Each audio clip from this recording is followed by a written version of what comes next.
Okay, good evening, everyone. Per the open meeting laws of the Commonwealth of Massachusetts, we will be audio and video recorded this evening. The first item on the agenda, 7 p.m., is 18 Union Street, a special permit request. Chris, if you can read the notice of public hearing. Thank you, Mr. Chairman. Notice is hereby given in accordance with Chapter 40 of the Massachusetts General Laws and all amendments thereto, that a public hearing will be held at the Zoning Board of Appeals, Room 124 in the Municipal Building at 7:07 p.m., July 19th, for Four Oaks Corporation for a special permit pursuant of MGL Chapter 40A, Section 9 as amended, and Section I-4B1A of the Norfolk zoning bylaw to allow parking and vehicle circulation areas less than 50 feet from an adjacent parcel that is within the residential zoning district. Property is located at 18 Union Street, Assessors Map 14, Block 41, Lot 21, in the B1 zoning district. Thank you, Chris. Okay, for the applicant, who's doing the presentation tonight? Mr. DePlacido, thank you. Good evening, members of the board. For the record, my name is Tom DePlacido Jr. from Four Oaks Corporation, and we're here before you tonight for a hearing and request of a special permit, as was read under Section I-4B1A, to allow parking and vehicle circulation area less than 50 feet from an adjacent parcel that is within a residential zoning district. And the parcel we're talking about is actually adjacent to Town Hall here. And the Norfolk Community Federal Credit Union has had that property for quite some time, and we've entered into an agreement with them to actually build a building on that for them. That would be a permanent place where they can finally reside and call it their own with everything. And then also in that building there'd be some other retail or service establishment and 8 apartments on the second and third floor. I don't know how involved the board would hear about this building a little bit. If the board wants, I have an architect here tonight, just to give you a 5-minute overview presentation of the history a little bit, show Sure. a little bit about the building. That'd be good for the board and the abutters. That, and I'm going to introduce Paul Fredericks with that. And then after that, I'll introduce Rick Goudreau, the civil engineer, to talk about the survey, the setbacks, and a little bit more of the engineering perspective of it. And then after that, Matt Merva from Bowler Engineering to talk about the landscaping and the buffers and stuff that we propose and the retaining walls that are proposed for the site. So with that said, Paul, would you mind just giving a brief history of the building and the site? What? Thanks, Tom. My name is Paul Frederick. I'm an architect with HPA Design. I'll try to keep that to 5 minutes, as I promised, Tom.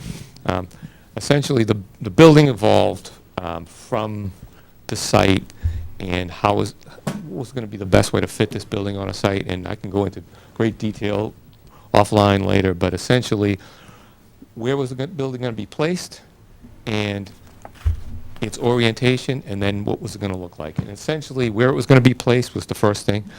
The regs do not want, nor did we want, a front yard of sea of parking and set the building way back. Also, because of the use of the building, we pulled it towards the street. We did not want this building on the street. This is not, a cityscape in Brookline. So we didn't pull it to the property line with the sight lines down the road. We knew it had to be set back somewhat, have a front yard that was still inviting for pedestrians, get the parking, put the parking on the side, in the rear, get it out of visibility from both pedestrians and vehicular traffic in the town.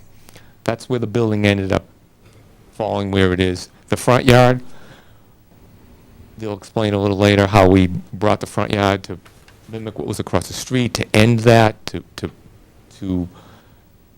let the pedestrians that are coming around here get up, get into the building, get to the face of the building, get through the building, get up in the core of the building.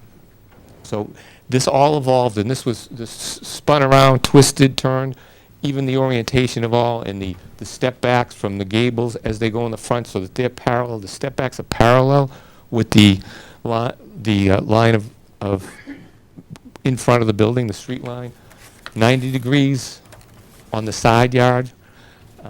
So we took sight lines into consideration, and all of this to kind of sight and get the facade of the building. Then the last thing we wanted to do was make this fit into the character of the town. We did an extensive study in the history and what was here, what was across the street, and a couple things that are no longer there, the old town hall and the, was it the center school across the street? We started looking at those, and we knew the gables and the towers, and, we wanted to make this some kind of a spire tower that drew you to that. You could tell where the core of the building is, et cetera. So it all evolved from all of these pieces, and I can go in detail and spend the next 3 hours, and I'm sure Tom doesn't want me to, but I don't know if there's any questions, or we can move on. Okay. Why don't we go through all the presentations, and then the board will ask questions, and then after the board is done asking questions, we'll open it up to folks who are here tonight. Okay, and as I've mentioned, if you can see the renderings now in the couple buildings that were in and around the site where the Federated Church was, the center school, the old town hall, all of that on Town Hill was all in place, all here. And that's why the architecture, the flavor of the architecture is like this. With the gables, with the tower, we will not have it open like the center school was. There's, other issues. But all the mechanical can be hidden in there, the elevator that's in there so there'll be no space in that spire. It's not a fourth floor or anything. But the architecture came from what is going on in the town and et cetera. So as you can see, and we just put a couple of old pictures to compare. Thank you. Thank you, Paul. Any questions from the board? No. Okay, thank you. All right. Rick, are you up next? I am. Thank you, Mr. Chairman. Board members, for the record, Rick Goodrow with United Consultants. We prepared the site design plans for the project.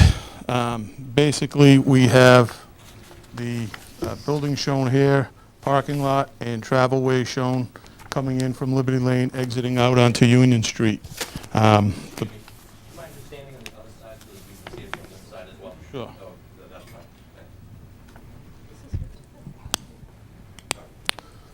Yeah, it's up there as well. Thank you. So what we're here for this evening is a reduction in the setback from the residentially zoned property located to the south of this site.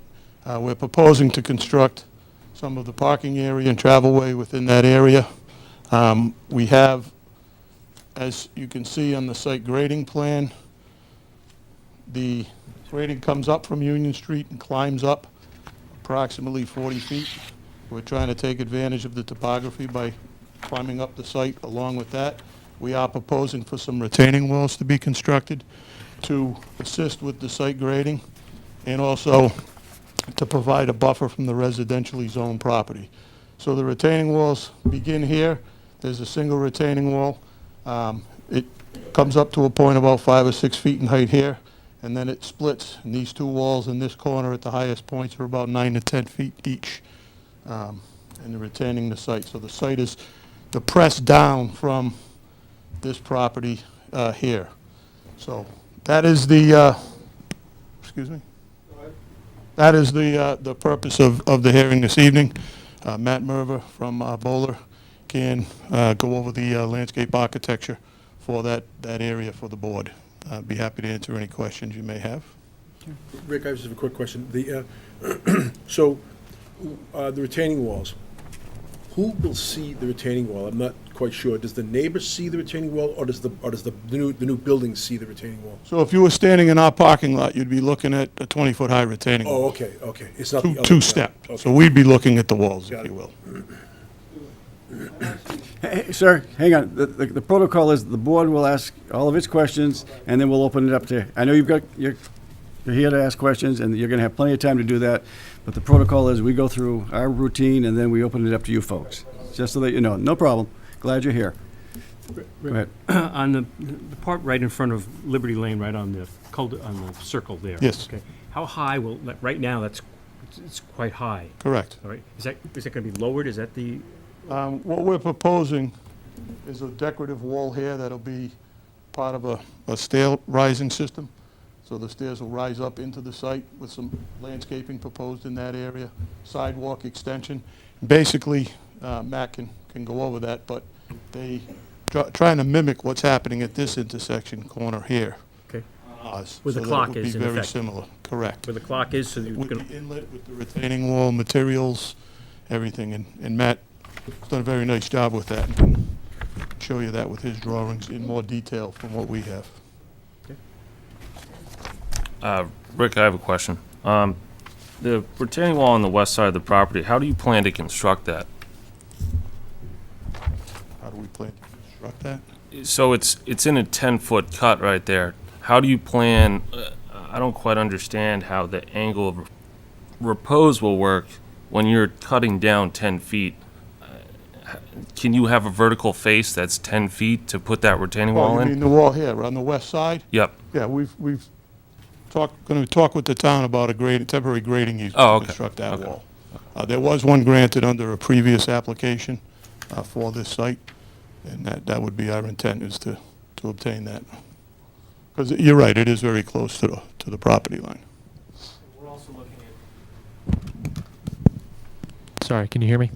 We're also looking at having that be a gravity wall system so that it doesn't have the geogrid tiebacks into the slope to sort of minimize the footprint that would take up. And I have some information on one of the systems that we're looking at for that, for the wall system. So I'll get into that when we get into landscape. Okay, thank you. I also have another question about your stormwater management facilities. I noticed it looks like you just pipe the water off-site. Where does that outlet go that's off the property? That travels down Union Street into a discharge point, probably 400 or 500 feet down Union Street. What's the discharge point? Is that a wetland or a pond? It's an Or outlet, I believe it's a 36-inch outlet pipe into like what I'd call a sediment forebay type structure. have you talked to the Conservation Commission about the jurisdiction on, is that a wetland or a pond or? It was part of a downtown study that was done for the stormwater systems, both Main Street and Union Street. We're going to go into more detail with that with the planning board. We have had discussions with both the planning board, town planner, as well as the DPW about that. As you're aware, one of the requirements is to have adequate facilities on the site. And I look at the stormwater report, and it doesn't appear that you're meeting the Mass DEP stormwater standards From what respect? with perspective to rates. Correct. Correct. There's a town-wide stormwater system that was completed for Union Street and Main Street that allows for connections. But the connection, what the previous engineer had calculated had a lower peak runoff than what Correct. you're proposing. Correct. So you're increasing the rate and volume That's correct. off the site. And the town study that was done took into account development of these sites and what impacts it would have when they designed this drainage system for Union Street. But the runoff that they had was less than what you're proposing. Correct. Then I don't understand how, if They made accommodations for future development. where is that in the report? It was written in the report that we made reference to and provided some of the documentation from the stormwater Well, it says in report. the report that they have less than a foot of freeboard designed in that system from how it was shown in that report, which had less volume and rate than what you're proposing. I guess I'd have to go through that with you. You know, I don't have the report in front of me, so I'm not sure if you're looking at the freeboard that was referenced in the town pond discharge point or the freeboard that was referenced in the Union Street discharge point. I know the town pond had a serious issue with freeboard. Okay. So there's two different discharge points that were studied in that report. This does not go into Town Pond. It does not. Okay, this goes into the It goes down Union Street. Union Street, okay. Correct. And have you met the 2, 10, 25, and 100-year storm events for that? Or We ran the 100-year storm event. We have an increase in the rate and volume of runoff for a 100-year storm event. so you're not, We have requested a waiver for that from the planning board. you're requesting a waiver from the Mass DEP stormwater standards? No, we're not. We're asking a waiver from the town's standards, which mimics the state stormwater standards. But you're increasing the rate of runoff off your site, which Correct. does not comply. Does that, I thought Mass DEP regulated rates off your site. They do. If you increase the rate off your site, In a wetland jurisdictional area, yes, they do. but that goes kind of to the beginning of my question. What is that area? Is it a wetland? Have you talked to the Conservation Commission about what that outfall is? No, I have not. That was a designed, constructed outfall as part of the What- drainage system project for Union Street. When was it constructed? Mid-1990s, I believe. I believe that drainage structures before 1996 fall outside of that jurisdiction. If they've turned into a wetland. Yeah, I mean, we can have the conversation with the Conservation Commission, I sure. think it's an important aspect to determine whether or not you have adequate facilities on this site. We'll look into it. When do you go before the Concom? We're not before the Concom. We don't have any jurisdictional areas. I didn't think so. So why would you lost me. Why would, Staff, Mr. Howe, from our point of view, we don't have a jurisdictional area. We're not subject to the Wetlands Protection Act or the Stormwater Management standards. Mass DEP, don't they regulate, if you have a BMP on your site, if that's outside of the area of jurisdiction of the DEP and Conservation Commission, but you pipe to an area that is within their jurisdiction, don't you fall under their regulations? That's a debatable question. That's a debatable question. I've seen it argued both ways. all right, we'll get some clarity on that. All right, good point. Rick, can I ask you just a real quick question? So this is a three-story building. First floor is retail and commercial, and the other two floors are Residential. residential. What's the building constructed of? What, you know, Oh, it's wood? It's a wood structure. Rick, what do you have, 30, how many parking spaces in total? Is it 33? 31 plus the 2 handicap? yeah.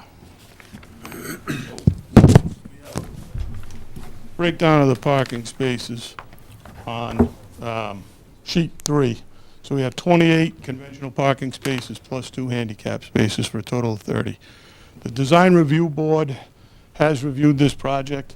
They have suggested that we add an island here and lose a parking space and increase this here. In time, they wanted another island in this area, approximately in this area, and then suggested that we add a few additional parking spaces there to accommodate that. And it looks like you've got the dumpster in the rear left corner of the property as well. Correct, in the southwest corner, which will be below the 2 8 to 10 foot high retaining walls.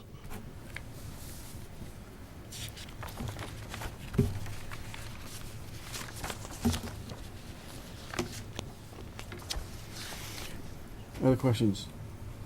Okay, thank you, Rick. Thank you. Yes, okay, who's next?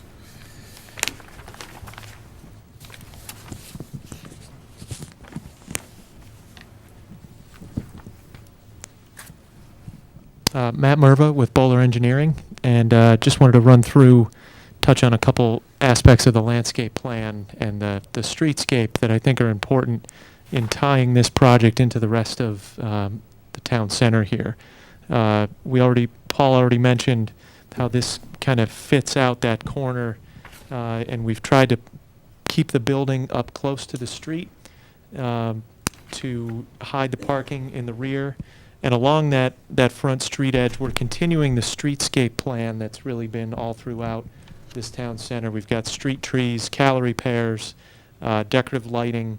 We've got the granite, the stone wall feature that mimics the stone wall feature that's just on the other side of the intersection, which is also mimicked on the roundabout that's just to the north as well. So we really see this corner as an opportunity to tie this project into the rest of what's going on in the town center. That wall you can see in Paul's sketch, as you're looking at the building from the rotary here, it's just a low retaining wall and then some sort of monumental steps that get you up into a small plaza space that is right at the entry, the main entry to the ground floor uses there. So you're stepping up gently from that landing right here, which will have a bench and a trash receptacle, stepping up into a seating area that has stone seat walls and then the entry into the building itself.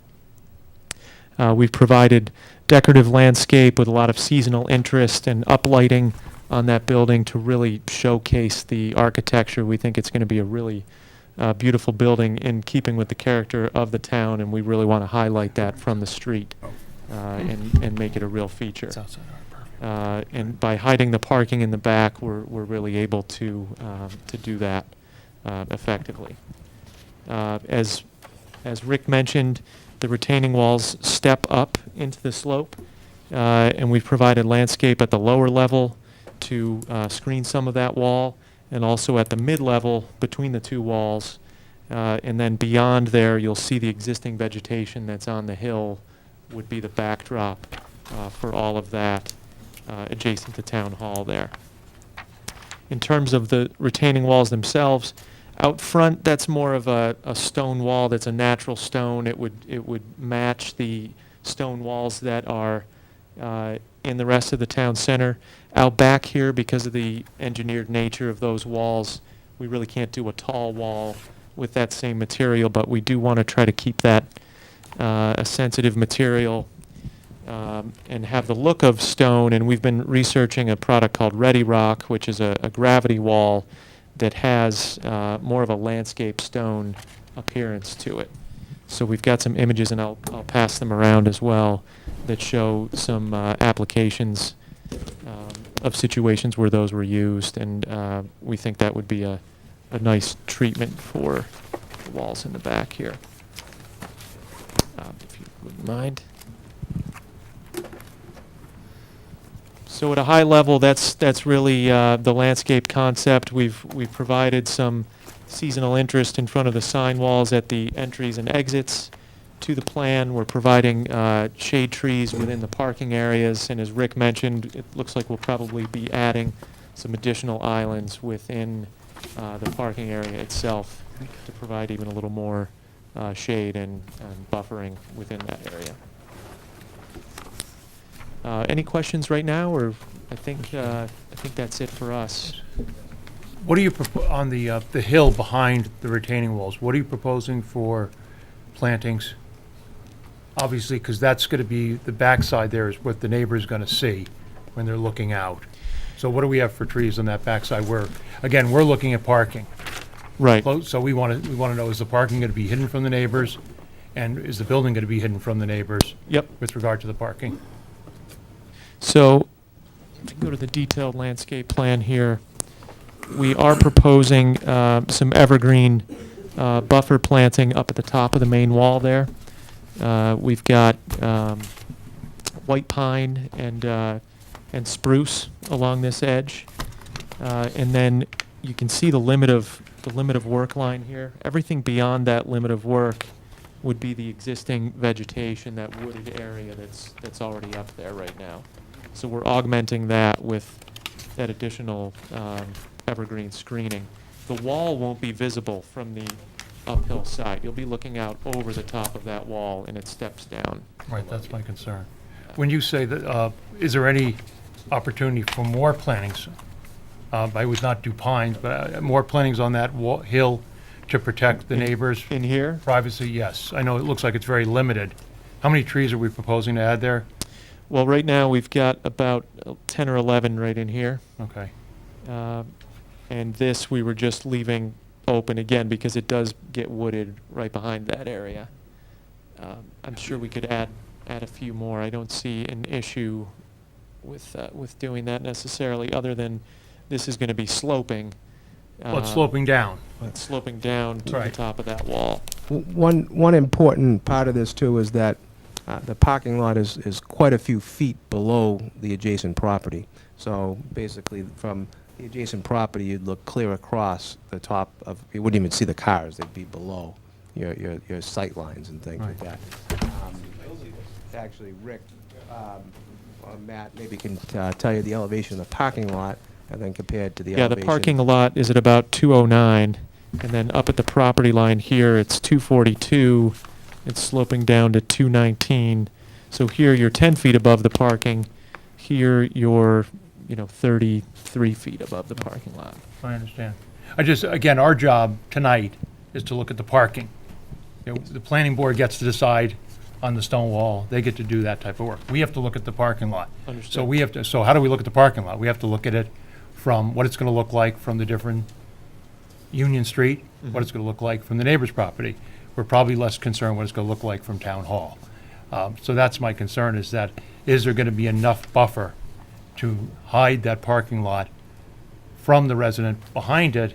And then how does it play out as people on Union Street, any kind of buffer there, so that it doesn't look like a big parking lot back with, 30 car spots?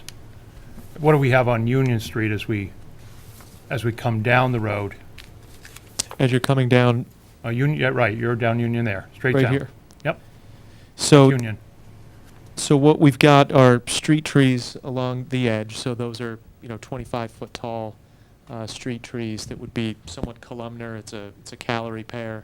It's deciduous. And then it's lawn behind that. No, that's in front. That's in front. Yeah, right? I'm talking about, again, I'm looking at parking. Sure. So I'm looking at Union Street.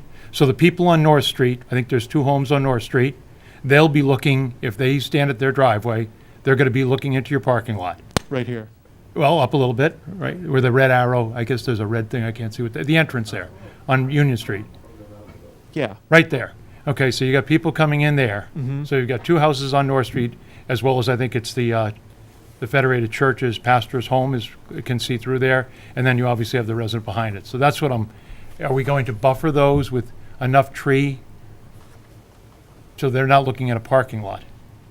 So from all around this side, the building is hiding the parking.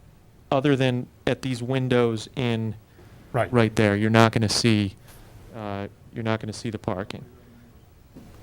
Well, the architecture is really what's out on the corner, not the parking. So there'll be the view for the neighbors is going to be the building. It's going to be this right here. And then right here is where you would be looking into the parking, and right here is where you would be looking into the parking Right. area Right. And behind it. and behind. Right. Correct. Okay. Tommy, is there more opportunity for some more trees in the back hill if we, Well, where's the lot line? Is the colored area the lot line? In the, like, so the gray area, is that the abutting? Yeah, you can see the lot line very clearly on this plan here. So that's the lot line. Okay, So basically, the lot line extends right to there. okay. We're not touching this area, so it's not colored lawn color, essentially. We can look at some more trees and see if there's something we can do with that. We just have to be careful that they don't kill each other over time as they start to grow and stuff. They have to be spaced apart properly and things. okay. Thank you. Yeah, maybe down along this edge here, we could add some to further buffer between the abutting An property. existing fence on that property line now, too. So, Yeah, right along the edge. Is a Say fence? that again? there's also an existing stockade fence on that property line right now. Oh, you can. Okay, thank you. Mike, I have one more question. Sure. With regards to the Ready Rock retaining wall, what's the overall width of that system? It's in the packet, actually. Can I borrow that back?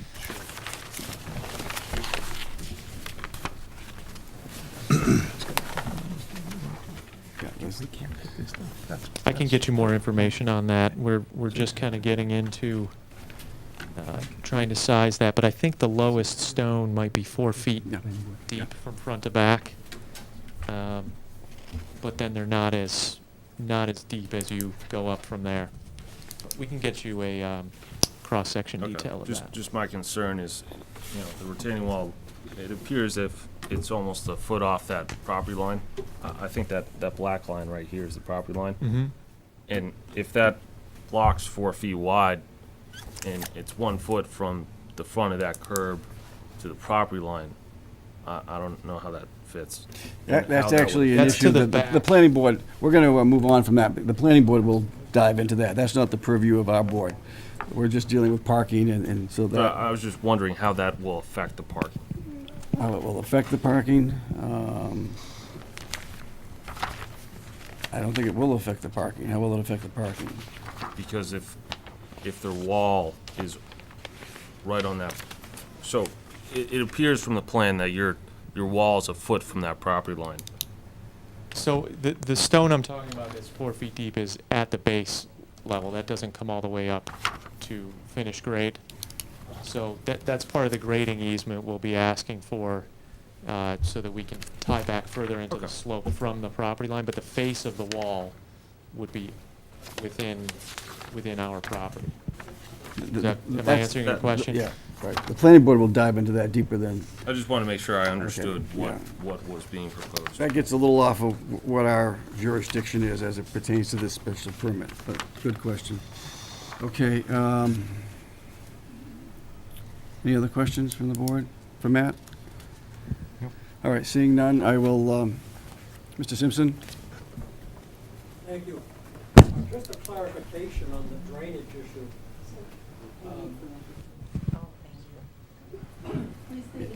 Isn't drainage planning board? You might check the original permit on that drainage. When that permit was originally granted, it allowed no increase in drainage, no additional hookups to drainage. It was only to address what existed. There was also supposed to be a maintenance schedule every year by the highway department to make sure that kept clear. The concern was you would overpower that section of Union Street with additional drainage. The only reason I mention it, I happen to have been on the board that granted that permit 20-some-odd years ago. But I would check that drainage permit.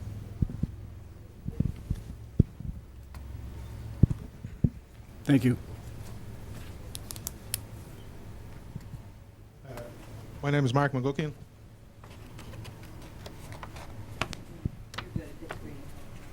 Mark McGuckian, 20 Union Street.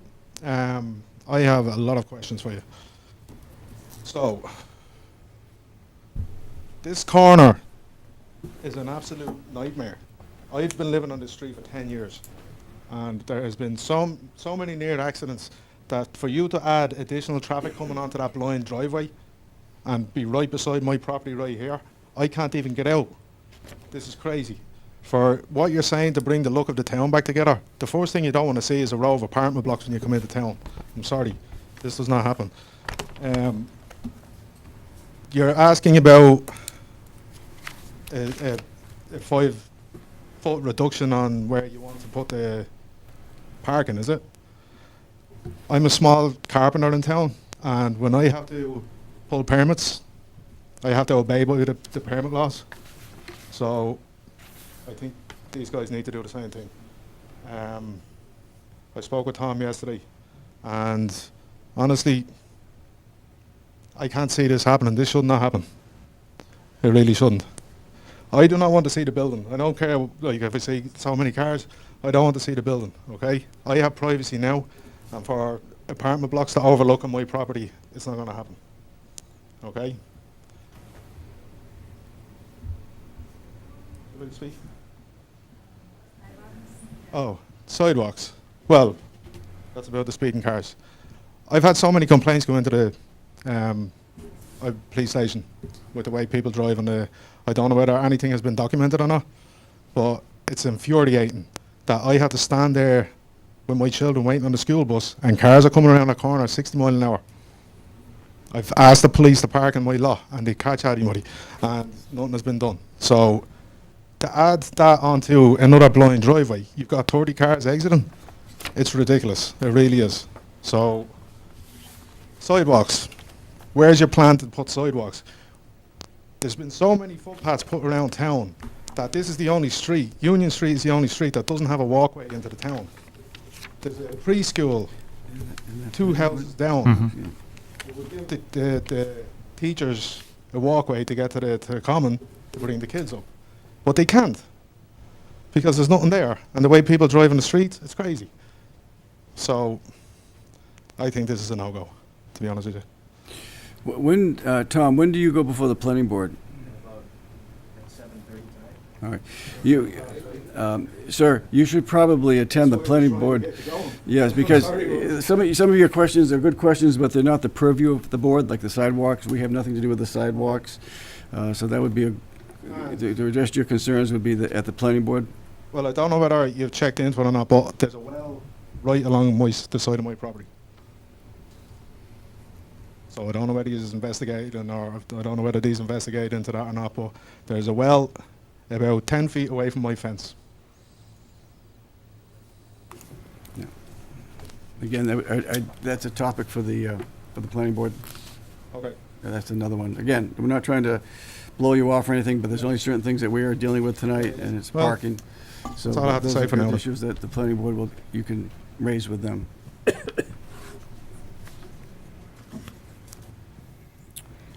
Other questions, please? I'm his wife, Tanya. I also live at 20 Union Street. What I was wondering about, if you're putting a parking lot and you want to put it beneath the land level that we're at now, is that going to compromise the integrity of our trees now? Because we do have trees that provide us privacy. And I know the roots, I'm sure, because the trees have been there longer than we have, I'm sure that the trees go into the neighboring lot. So I want to make sure that they're not going to be affected in any way. If you're saying that the actual structure of the building is something we're supposed to talk about at a different meeting, I just want to know if people who are in a third story of a building that's not existing are going to be able to see what we're doing in our backyard. And like my husband is saying, the sidewalks. If you're going to be adding traffic to our road, can you give us sidewalks so I can walk to the library safely with my children? Okay, that's it. Thanks. Thank you.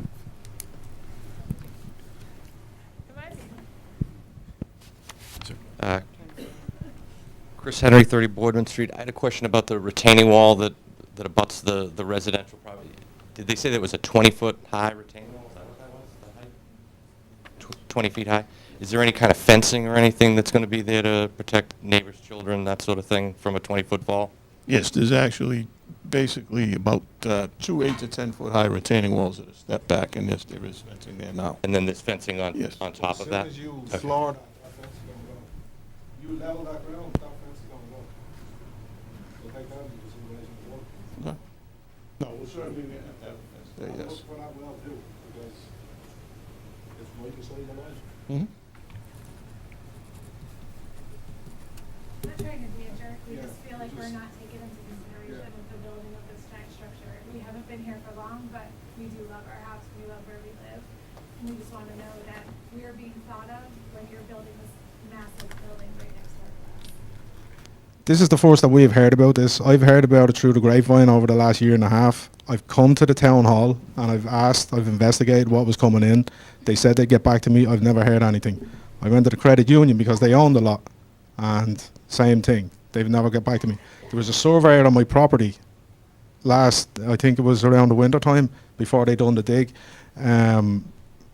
So rude, didn't treat me as if I was the homeowner, like, you know, he was just crazy. But it's not an issue, but I haven't heard anything. You know, for me to be the person that lives right next door to this, and nobody has come to me yet. Nobody. Just Okay. frustrated. Yeah, That's all. very All frustrating. right. We understand. Does the planning board do a traffic study? Do what traffic study? Yeah, I think they should be, yeah. They should be doing, okay. Yeah. All right. Yeah, that's what I thought. I think what people have to understand is this board, we are asked to issue a special permit with regard to parking. We can't talk about the building. We can't talk about retaining walls. We can talk a little bit about drainage, but we really can't. I think anybody who is concerned with those issues and then more with regard to this project, the planning board, unlike a comprehensive permit where we deal with all those issues, this is a special permit.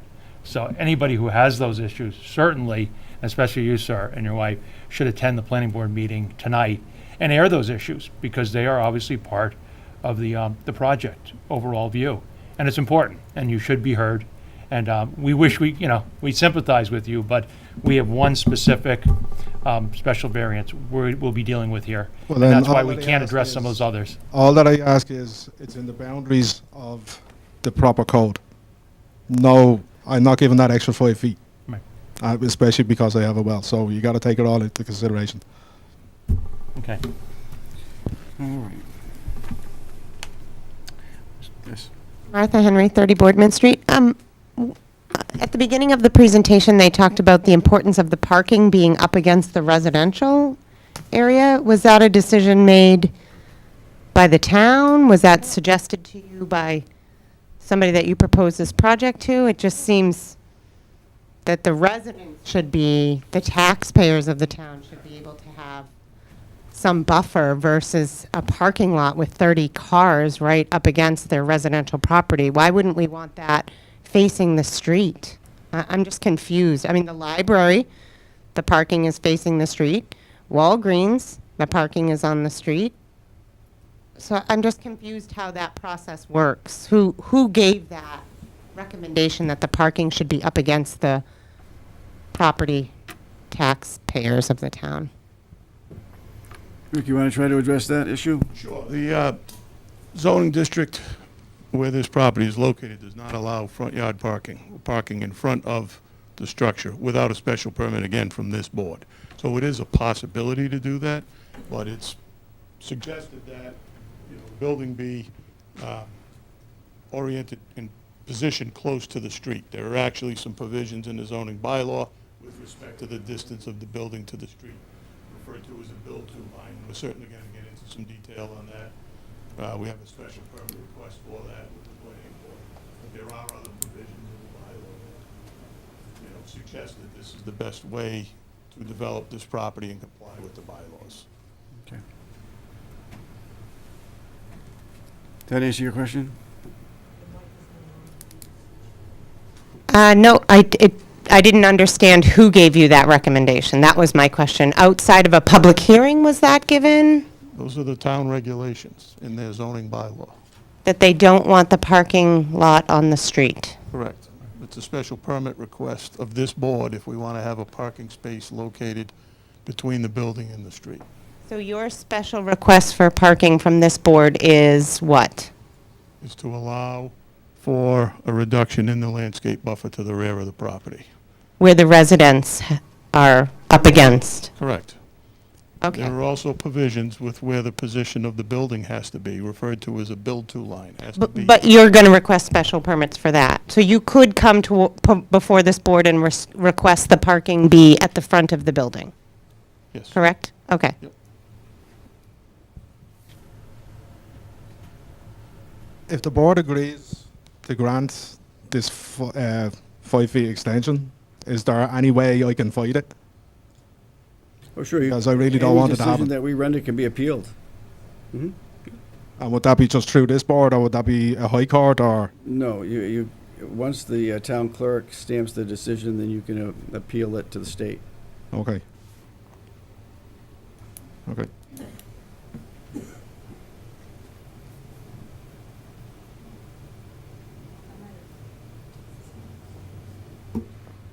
Hi, I'm Jennifer Giffen. I'm at 15 Union Street, right across the street from my neighbors. And I apologize, I came in a little late, so this might have been discussed, but I was concerned about, there's an exit onto Union Street on that corner. Rick, you want to answer that question, please? Yes, there is. There's an exit location proposed right here. I've been there for 19 years, and I'm telling you, someone's gonna lose their front end of their car. It just, not a good corner. I think it's gonna be an accident waiting to happen. I can barely get out of my driveway, so I can't really, and I can kind of see cars coming, but to come right out with that corner there, it's ridiculous. So with the exit coming onto Union Street, does that mean you can only go one way down Union Street? Is there going to be exit onto Liberty Lane too? There is an exit onto Liberty Lane as well. There's an entrance it's gonna and loop exit around. onto Liberty Lane and an exit onto Union Street. Is the reason you want to put the parking along my property because you want to put a drive-through? So you can access the back and loop around? Sorry, what? I heard there's a drive-through going. It's correct, in. there is a Yeah, drive-through, is that yes. why you want to put the parking lot along my property? No, we put the parking lot to the rear of the building as suggested in the zoning bylaws. So of the you town of can, Norfolk. now where are you going to enter from Liberty Lane? It's through this building, right? We're proposing to enter right here. But do you have to Off come of onto Liberty Town Lane. Hall property? No. At this point, at this time, we're proposing to enter off of Liberty Lane directly. And have an exit too? Correct. You're out of your mind, dude. You really are.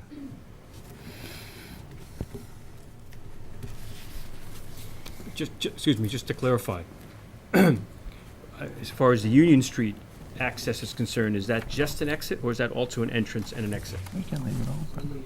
If we want to Leave leave it it open, in order to see what the planning board is talking. Yeah. Want to do that? Yeah. Well, we're not going to deliberate till next month No, that's why I anyways. can make a motion to continue it. Yeah. Because we'd like to hear some facts of the planning board. So it's an exit onto Union Street on a blind corner where it's bad enough as it is And tying our that hands. the traffic, I'm surprised somebody hasn't been killed there. There was a rollover last summer on that rotary. The truck rolled over. And for you to add cars exiting out of that corner, it's crazy. Somebody's going to be killed. Somebody is going to be killed. And I hope it's being stated in the record that I'm saying this right now. Somebody will be killed on that corner if that exit goes in there. I'm telling you this Amy, right we now. all wish we could leave this meeting and come to the planning board meeting with you, I think, but we can't. Mr. Chairman, if I may, we are proposing, if anyone's familiar with the site now, there's probably a 6-foot embankment coming up right from the edge of the roadway. There will be some regrading which will pull that embankment back and lower the grade in that corner. That is going to improve some of the sight lines. There has been a traffic study done of this area. There has been a traffic report submitted to the planning board that deals with the site distance and exits and entrances to this. And we're certainly going to have that discussion. The traffic engineer is here waiting the planning board meeting. Okay. To have those discussions with the planning board. Good. I think what we'll do then, seeing no other hands, we'll just leave our meeting open, get some feedback from the planning board, and then next, their meeting tonight, we'll have some feedback. We can probably put these on the agenda for next week. Yes. We've got room, yeah. We'll We'll make just it work. get Yep. some feedback from the planning board, and then put this continuation until next Wednesday. So I make a motion, Mr. Chairman, to continue the public hearing for Four Oaks Corporation. Amy, do we have a 7 o'clock hearing on the 26th yet? Or was that the enclave?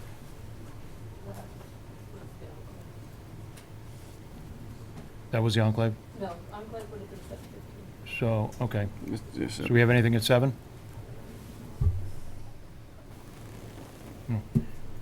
So make a motion to continue the Four Oaks Corporation request for a special permit pursuant of MGL 40A, Section 9, amended in I-4B1A of the Norfolk zoning bylaw to allow parking and vehicle circulation within the 50-foot area adjacent to a parcel within the residential zoning district for 7 o'clock on 7/26/17. Any Second. discussion? Any discussion, all in favor? Aye. Okay. So we'll just, go ahead. Just want to thank the board tonight for the consideration with this, and I think it is a good idea that we keep this hearing open, running concurrently with the planning board, Yep. as there may be modifications to the plan. Okay, good. Okay. Thank you. All right.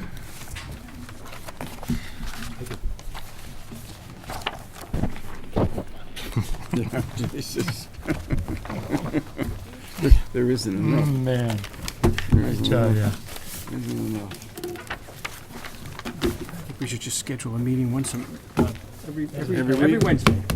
How are you? Simple. Good. Hi, Glenn. So we All right, so moving right along. we need Mr. Wooding back, we need Bob Bullock back. All right, there's Bobby. Want me to get him? Could you please, Don? Thank you. And this is a continuation of the public hearing for Oh, it is? yeah, we opened it up last Okay, week. last so we're week, continuing, okay. yeah. I'm gonna let you drive the bus on this. Thanks. Right into a wall.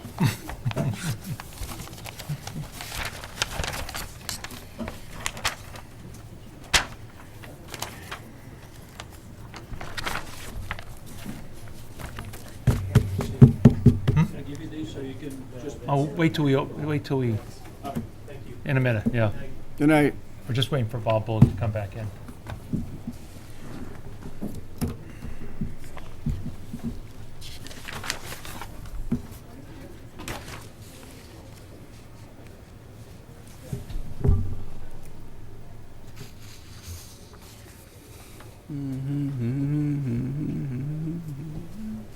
You may want to let them know we need about 15 more minutes. We're gonna, Owen, we're gonna be about another 15 minutes. All right.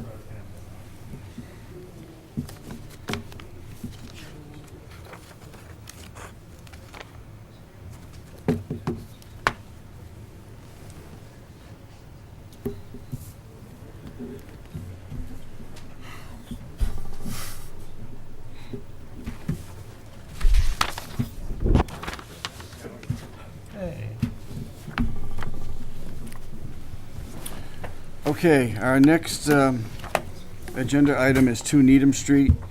Mr. Weeder is going to conduct this part of the hearing. Chris, it's all yours. Thank you.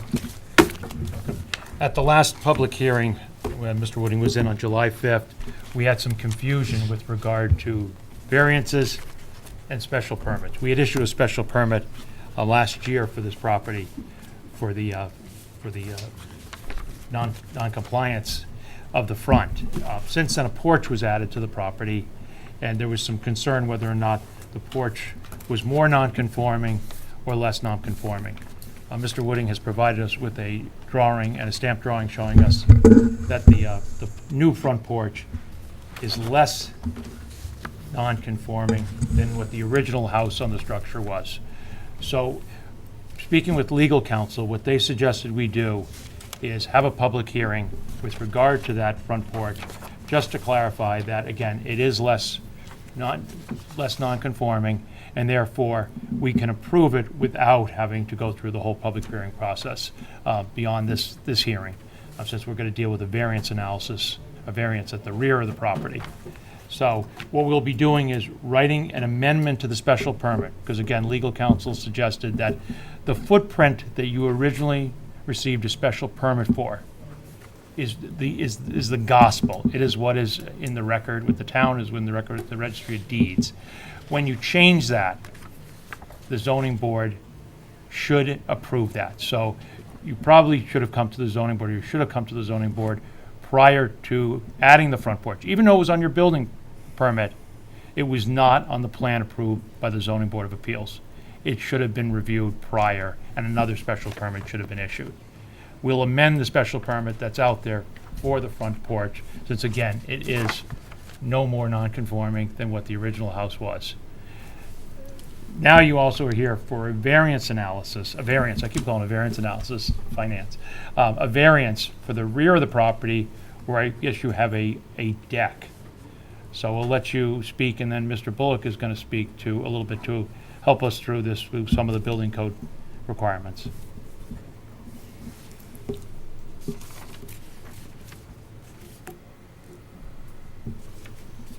I am Bob Wooding, the owner of 2 Needham Street, and I am here for the variance for a small landing with a set of stairs to come off of the back of the building. I do have a kind of a picture with a drawing that I took of the, You can give it to that what it one. would, Sure. Present to the chair. Got it, all right. what we propose to do. This is picture with the 6x8 deck with the stairs that comes off of the original plot plan that was done back in June.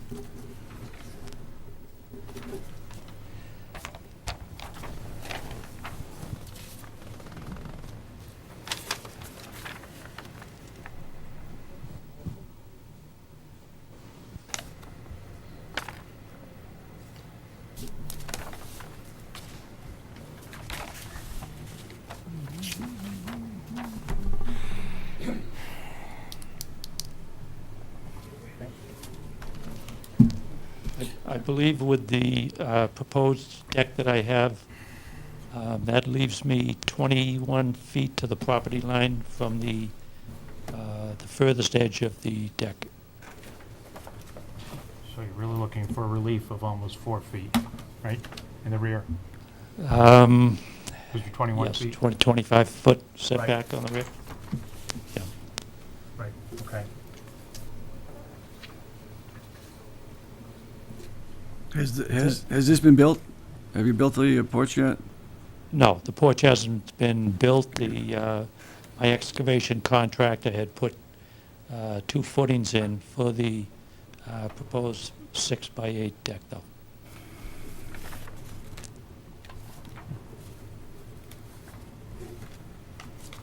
Okay.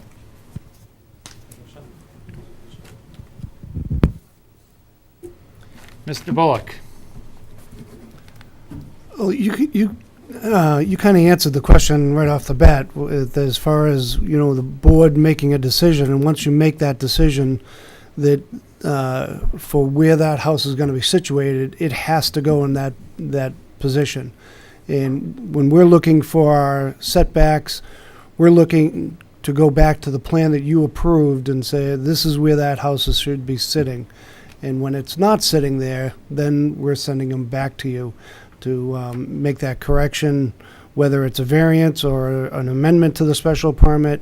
That would be up to the board. And it sounds as though you're going to amend the special permit because it still doesn't exceed the setback of the original house, fortunately. So, and that's up to the board if they want to do that, but they have to go through that special permit amendment process. So as far as the deck in the back, and this is something that I've talked to Chris about, whenever you do a project like this in the future, because we have a lot of these demolition and reconstruction projects, that taking into consideration the front entranceway and the rear entranceway, or if it's on the side, making sure that you make provisions that it would be in that outside of the setback requirements. Whereas this is pushed back to the point where it's actually within the setback, the front setback of the 50 feet and the side setback of 25 feet. This is going to end up being a variance, really either way. And it's up to the board if they want to, kind of wave the magic wand and say, you can put a minimum in there because you need an egress out of the house. You need that second means of egress out of the house. So he has to have another means of egress based on the building code. The building code, if you were putting in a ramp, you don't have to meet the setback requirements of zoning. They give you an allowance to go into the setbacks. I asked town council about that. He said, if it's something the minimum, you could probably follow that same suit because you need that egress out of the house for the minimum.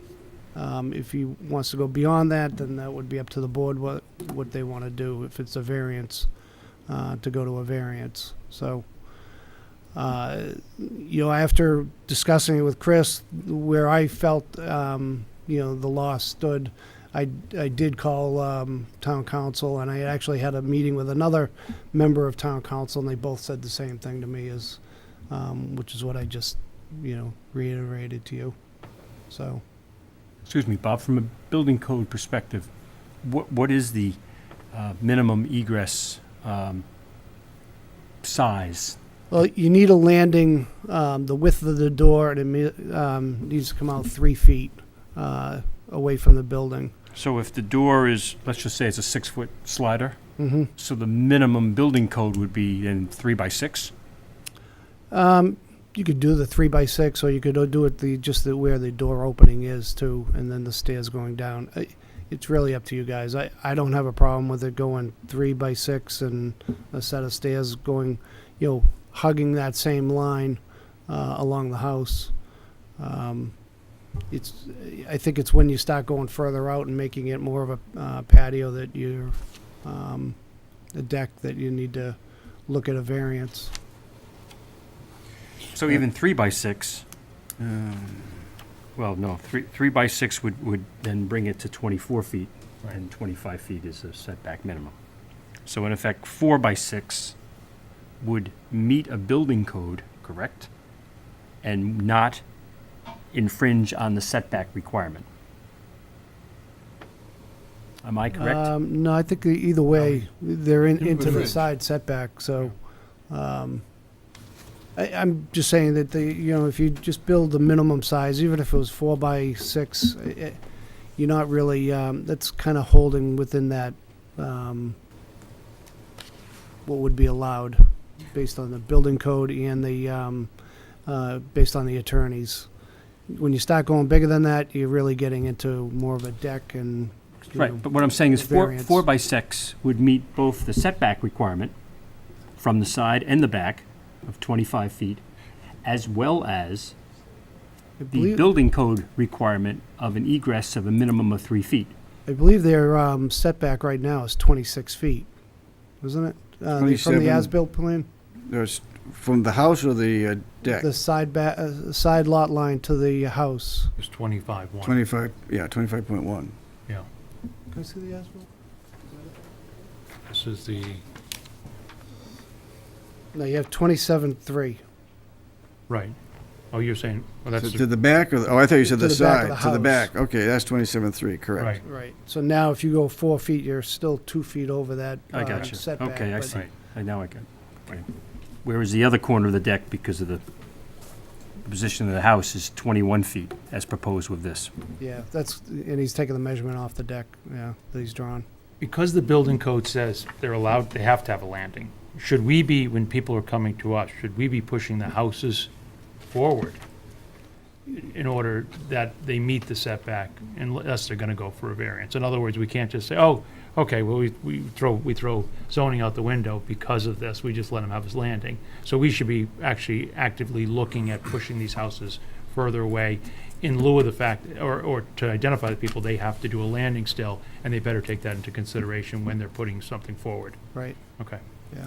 Bob, even if we go 3 by 6, he's still a foot short on the setback. Yeah, and that's why, a 3 by 6, 4 by 6, I think it's, There's no as far way, as town council is concerned, you need that egress. It's part of the building code. You have to have it. And it's going to go into the, because it's such a non-conforming lot, they're like, that's the minimum. You could let them do it, based on the special permit that was given for the property. But in practice, you should probably try to position the houses with these things in mind in the future. But if they start going larger than that, then they should be looking at the variance. Does the building code override our setback requirement legally? Legally, based on the, like the ramp situation, which is an egress, yes, that's what, The building code overrides the setback requirement. for a ramp. And I think he was given some leniency there as far as this goes. well, Because, a ramp would do it by right, whereas this is by variance. So by right, you could do a ramp, and we couldn't question it. But this requires a variance because it's not a ramp. Yeah, and he was ready to say, if you give him the minimum egress, he wasn't gonna make a big deal about it.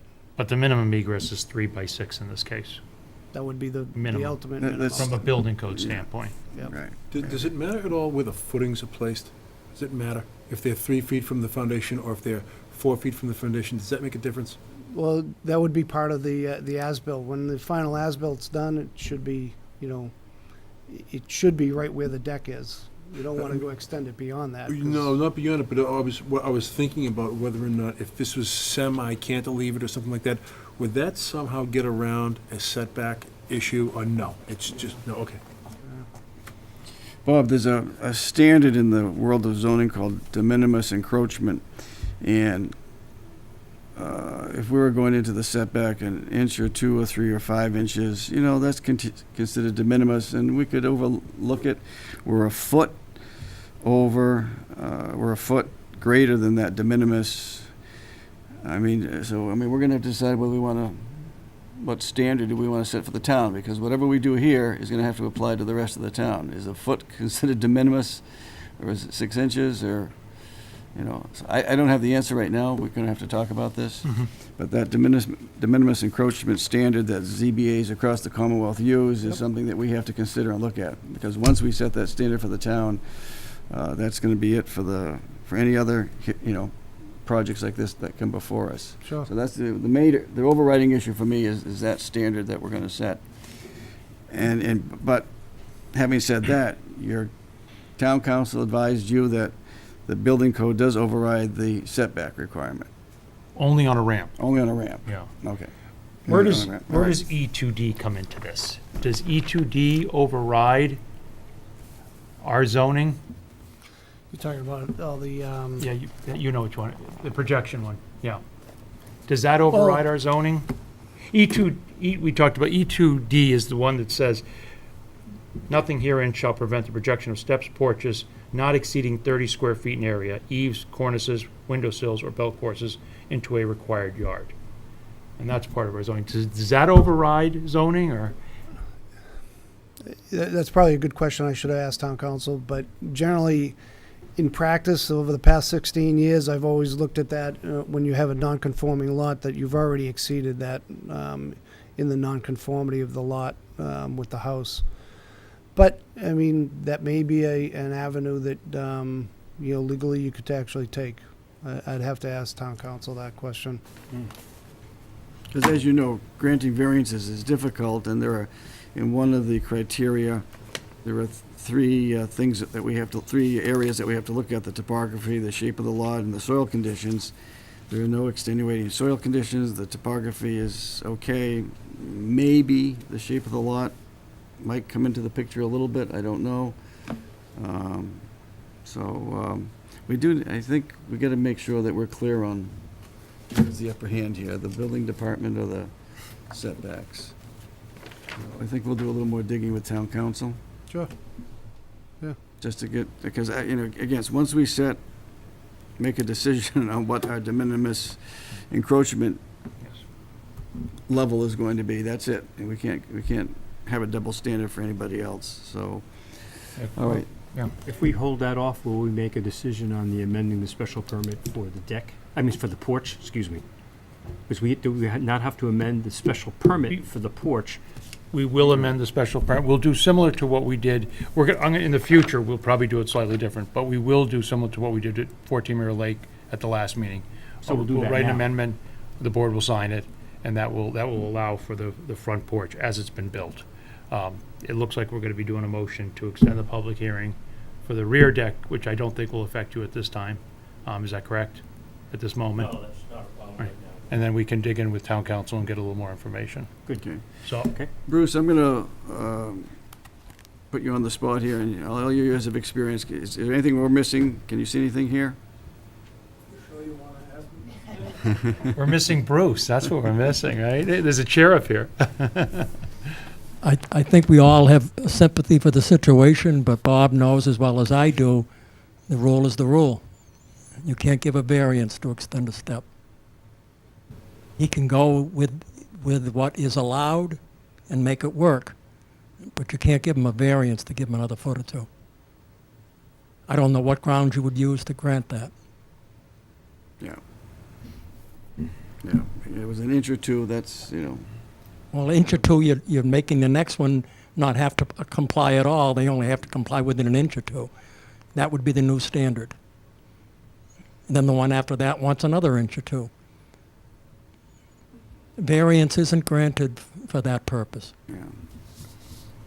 There is some case law, not to argue back and forth on this, but on the de minimis encroachment where they have allowed, very small adjustments to the setback. I've also raised this sort of fundamental thought process question before, and that being that if it's in black and white, then why even become before us? Just read the bylaw or whatever and just deny it yourself. So you come before us for relief, and then aren't we responsible for weighing all of the facts associated with this, whether or not we'll be setting a standard, which of course we will also consider in our decision-making. But shouldn't we analyze this as opposed to just go by the book? Because again, if we go by the book, then you don't need us. And do you want me to answer that? Go ahead. Variance is not to be granted because of your decision that it seems like a good idea. Those are dump stickers. Variances are not dump stickers.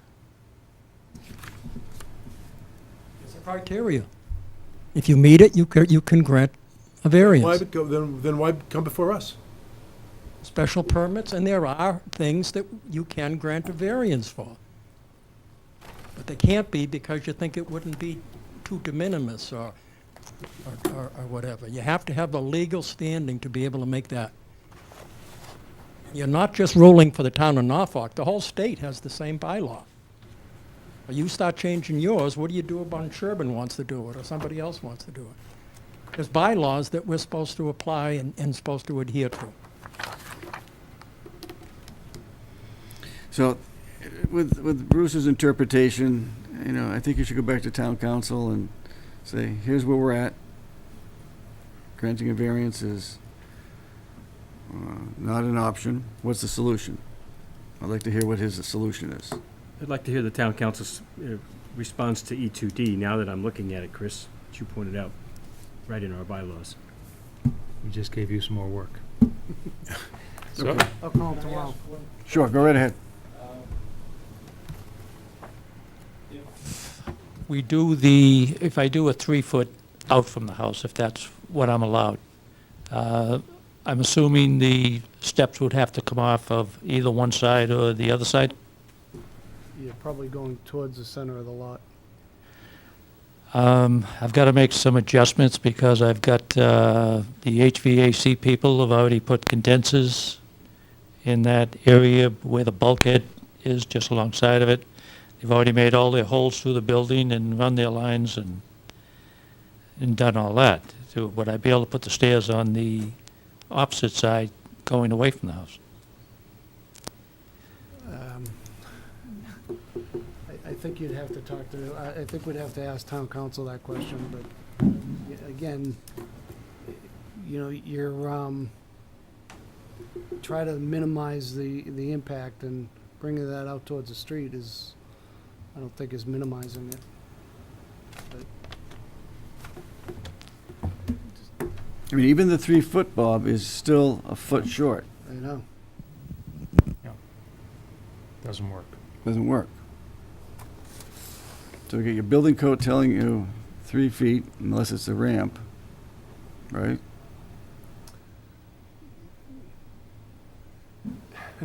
I'm just saying, the town council Right. didn't seem to have a problem with putting the 3-foot out there, but I'll And- ask him if based on that, should it be a variance, and if that's it, then, 'Cause a the foot other variance, option is we won't- just take we the won't- door out and yeah. move the door somewhere else on the lot, on the house, and, where he can put it out. There's a foot, a foot's too much. We can't do a foot. And so unless he's got another solution. No, you're still 9 inches.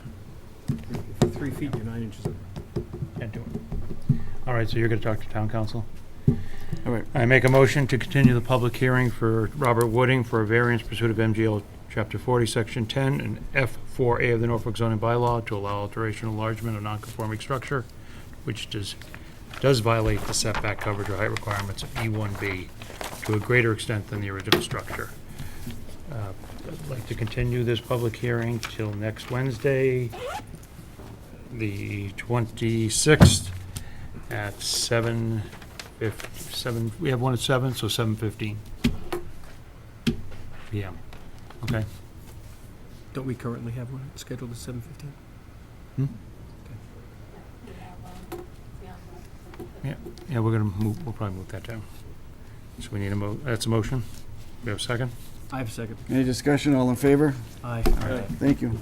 Thank you. Thank you very much.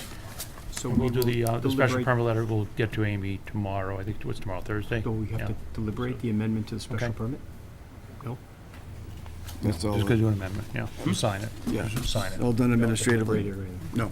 No, it's all done administratively. Okay. Thank you. How are you gonna have a conversation with Chris once you talk to Dave? All right. Right. All right, do you want to take a 5-minute recess? All right, let's take a 5-minute recess, and then we'll continue.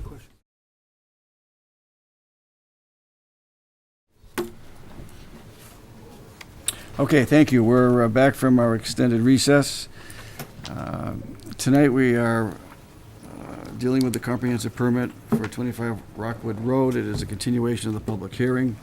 And the first item on the agenda this evening is to hear the report from the Beta's traffic consultant.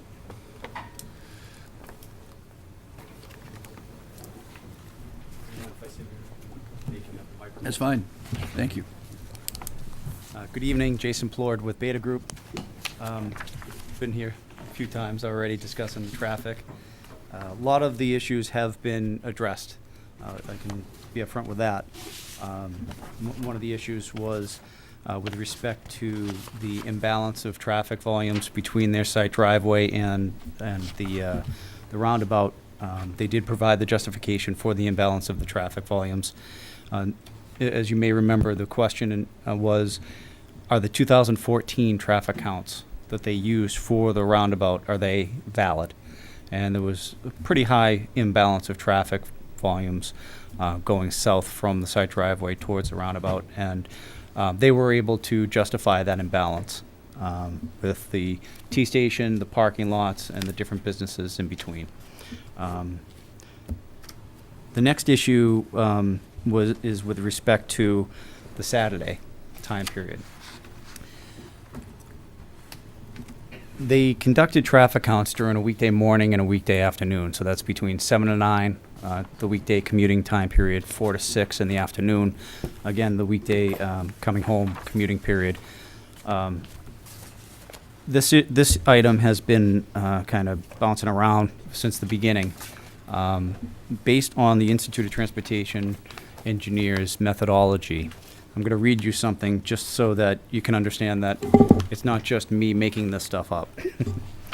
The time periods that provide the highest cumulative directional traffic demands should be used to assess the impact of site traffic on the adjacent street system and define the roadway configurations and traffic control measure changes needed in the study area. In general, the critical traffic time period for a given project is directly associated with the peaking characteristics of both the project-related travel and area transportation system. So what that means is that from a traffic engineering perspective, we as traffic engineers are to look at the time periods where the site is generating a certain amount of traffic, the adjacent roadway system is generating a certain amount of traffic. Combined, is that the highest time periods to look at or not? So what we had done was we asked them to take a look at the Saturday, or to confirm that it's not really a peak time period out there based on the combination of their site traffic and the traffic on Rockwood Road. Instead of going out and collecting traffic counts, we discussed different options that they had to research what the town may have on record, to see what the state may have, Mass DOT, or finding out what the Regional Planning Commission had. Based on their research, none of those three entities had traffic volumes in the area for a Saturday. Their site generates less traffic on a Saturday midday than during the weekday morning and the weekday afternoon. So it's really up to the board to decide, do you think that the traffic volumes that are on the adjacent roadway system are higher than during the weekday? There is no data to support it one way or another, but it's really based on your familiarity with the roadway system. And if you think that it is higher during a Saturday than during the weekday, then they should pursue collecting more traffic counts. One of the issues that I kind of have with this is that they went back out on May 31st to collect more traffic counts and speed observations, because if you remember, their original speeds were conducted further to the north. And so it kind of didn't provide an accurate representation of how fast cars are traveling out there.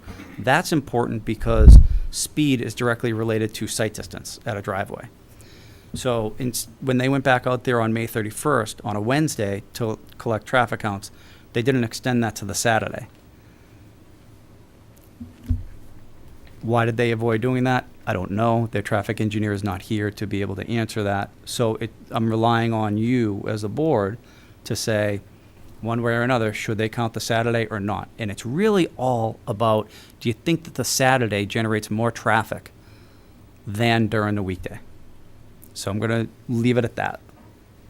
It's really, you drive these areas a lot more frequently than I do. And I don't want to depend on the applicant, because the applicant's traffic engineer is just saying, well, because we're familiar with the area. Well, it's really about you making that determination. The next item that they had done was they had gone back out and redid their traffic counts and their speed data closer to the site. And then we're able to prepare some sightline profile plans. I believe that you have a copy of that within their traffic memo. I want to make sure I'm referencing the right one here. The one dated July 7th? It is, July 7th. So attached to the July 7th letter. Amy, do you have any more copies of that? You have one. That letter? Got it in today's thing. In today's packet? So at the very It's end. Green International, it says in the front. Okay. We don't have betas. No. I did not prepare an additional one.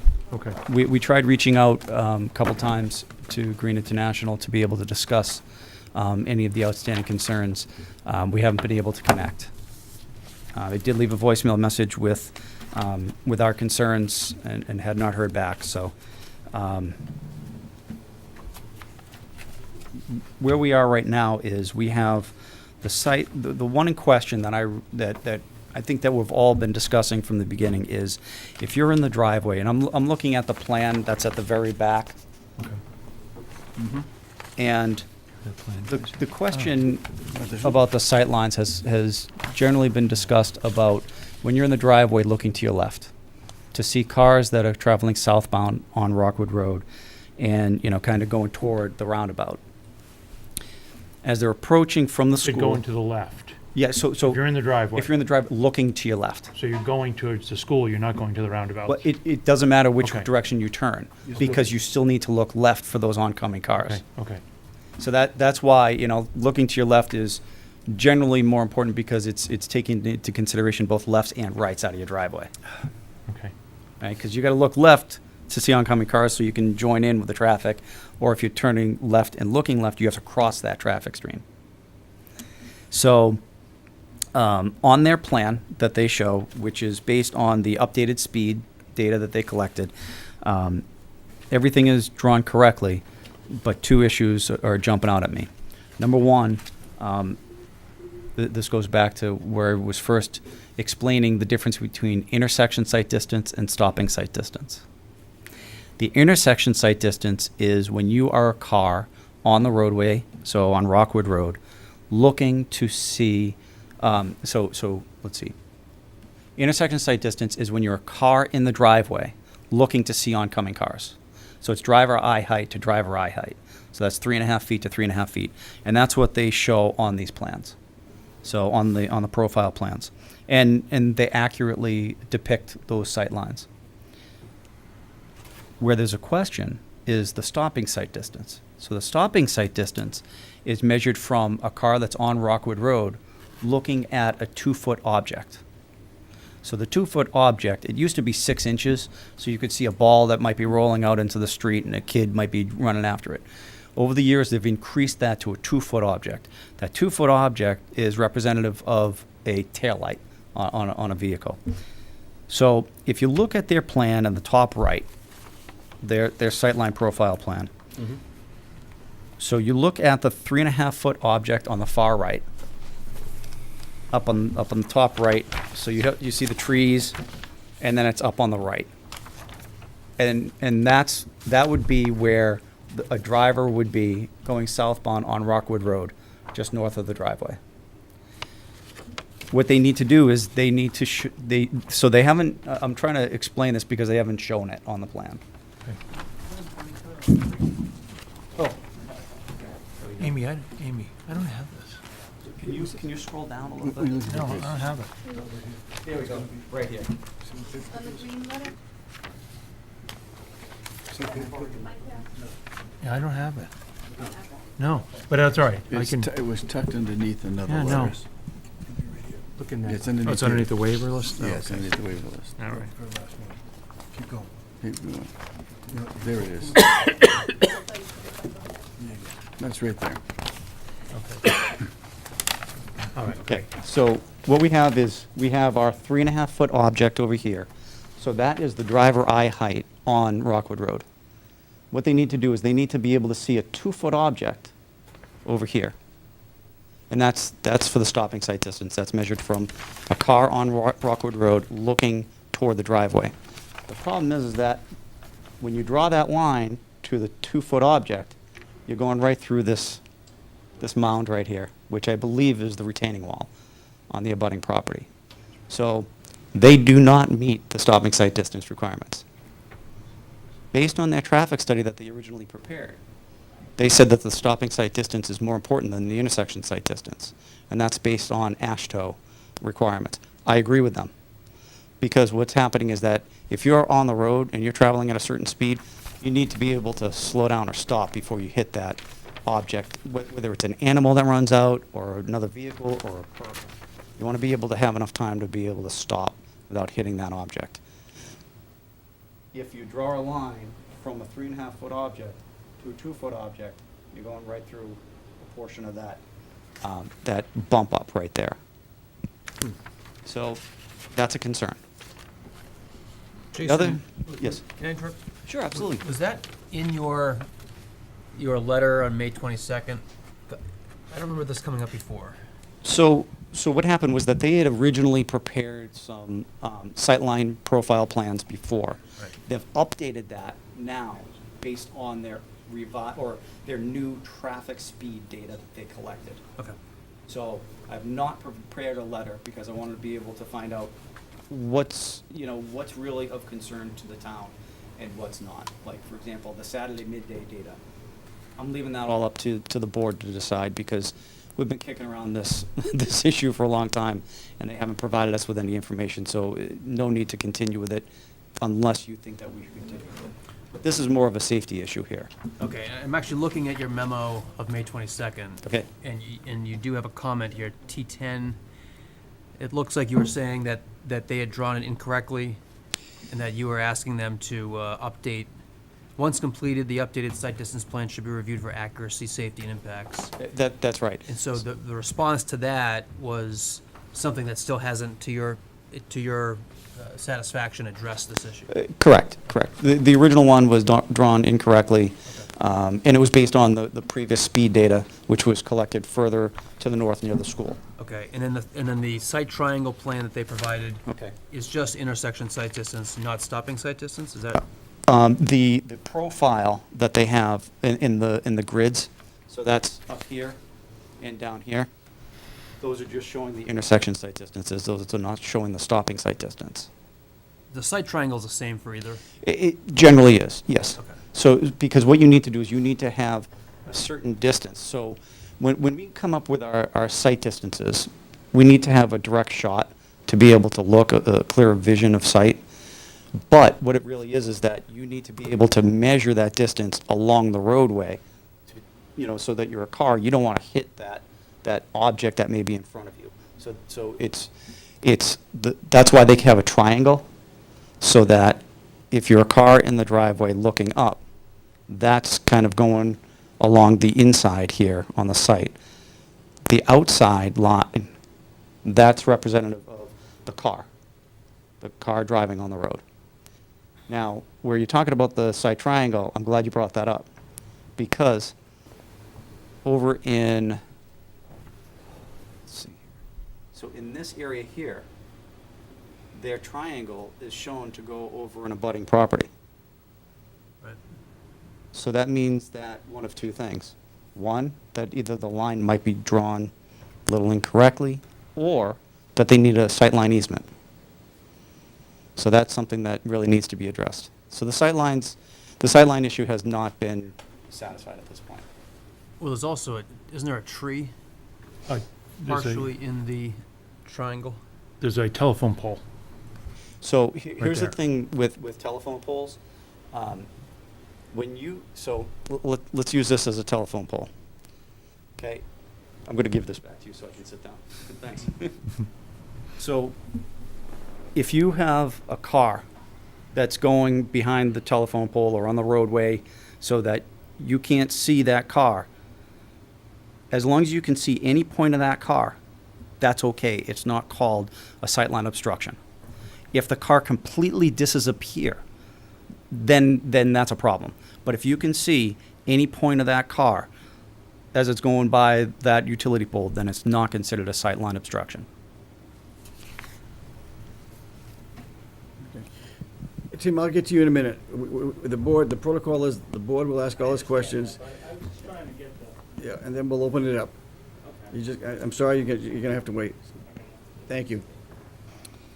I know that Mr. Goff is no longer the town planner, but one of our questions, the next question that we had was, they did research, and what you do is you do your traffic counts, you adjust them to a seasonal adjustment to be able to represent average month conditions, and then we have to project those traffic counts into some future design condition, some future year. They did research, they figured that a 1% growth rate was adequate, and I've asked them, just make sure that the town's okay with that. Town planner's no longer here, so however the board wants to handle that one. I'm not saying that the 1% growth rate is inaccurate. I just want to make sure that when the town planner was here, he was okay with it. I'm good that they've committed to constructing a sidewalk along the west side of Rockwood Road from the driveway to Ware Drive. We've talked about the site distance plan.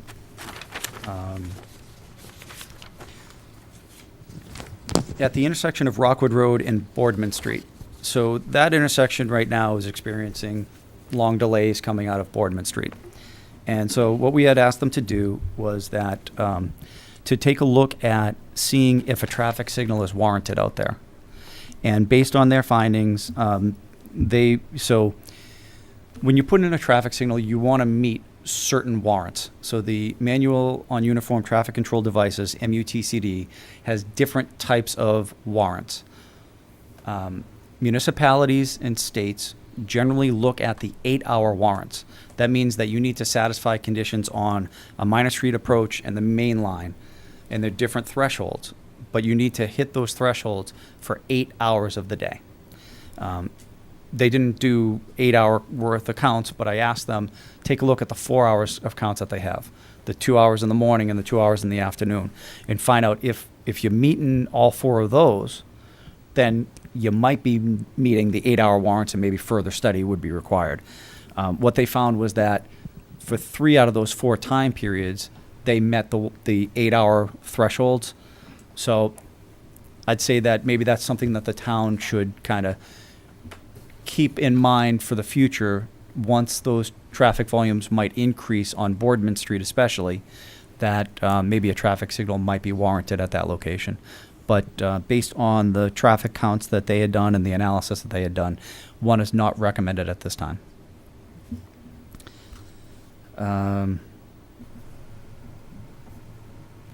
The last item is about trucks turning right in and right out of their driveway.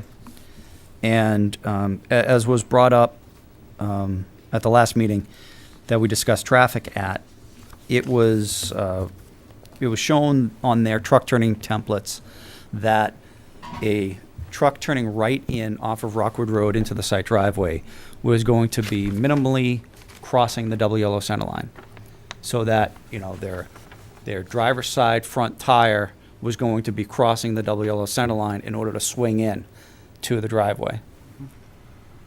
It was more drastic when a truck was turning right out of their driveway and crossing the double yellow center line into oncoming traffic. Mass DOT, in their project development and design guide, They have different times and different roadway conditions where it may be acceptable when a truck would be crossing a double yellow center line, making their turn. It's a starting point, as they say in their guidelines for planning and design, but the designer must confirm the acceptable degree of encroachment during the project development process. So I agree with them that, that it is acceptable based on the Mass DOT guidelines for a WB50 to be able to cross, especially turning right out of the driveway. And knowing that this development is not necessarily going to be a transfer station or a development that's going to be carrying a high volume of larger trucks, that I'm okay with that. It's not going to be a common occurrence, a frequent occurrence, so I'm okay with that. The one concern that I do have was their response, where they said that it wasn't desirable to modify the curb radii, and that there were no other feasible options. I was hoping their traffic engineer was here to be able to explain that, as far as why is it not desirable? Why is it not feasible? Why are there not other options? Not that I necessarily have a big gripe about that, but I just was curious as to, what did they look at for alternatives? And why, they could very well be right that there are, maybe the radii, the curb radii might cross into other people's property. Isn't the issue here is that their driveway is pushed pretty far to the right side of their property line? If the driveway was perhaps shifted over to the left a little bit more, they might be able to accommodate that. It's really all about, the short answer is yes. Yes, because then you would be able to play around with the angle of the driveway, the curb radii, things like that. But I don't know what kind of underground systems they may have that they're thinking of using in the front there along Rockwood Road that might prohibit them from relocating that driveway. Or would moving the driveway further to the north, to the left, would that further limit the sightlines? That certainly could be the case too. But, that's just, it could be as simple as, yeah, exactly what I said as the answer of why it's not feasible. But I don't know that. Jason, can I go back to the, if you don't mind, Mr. Sheriff? Can we go back to the site triangle issue? Sure. I believe there's a pole to the south. Is that, actually, I think Devin raised this last time, didn't you? One to the south and one to the north. There's actually one. There's two both. poles? Yeah, Mhm. one to the north, one to the So south. do we know if those are problems or not? Like, how like you mentioned before, it could be a problem or it may not be a problem. Is there a way for us to tell based on this plan? Or? What I want to make sure that I'm being clear with what I say. Generally, a utility pole is not going to be an issue because you would be able to see any point of a car at any given time. Usually where it's a problem is when you have horizontal curves of a road, the up and down, where a car you might see in the distance and then it goes down and then comes up and the car disappears and then comes back up and then reappears and it's a lot closer. That's usually more of the concern. A utility pole, unless you have a lot of utility poles, or sometimes, the older ones are supported with a newer utility pole, and so they're kind of tied in together, so it makes the base a lot wider. But in general, utility poles are not considered a sightline obstruction. My concern with that the applicant, he did address that, was that just from the plan I was looking at, I was not able to tell where that actual utility pole was. I thought it might have been right on that edge of the sight line, which if it was on the edge of the sight line, it would affect their triangle, but the applicant showed us that it was not actually on the edge of the sight line, Okay. so it didn't affect the sight triangle. Right. For the reasons that Okay. explained earlier. Okay. Yeah, and that makes sense. That makes sense. I don't have a problem with that. I have more of a problem with the sightline obstruction to the north.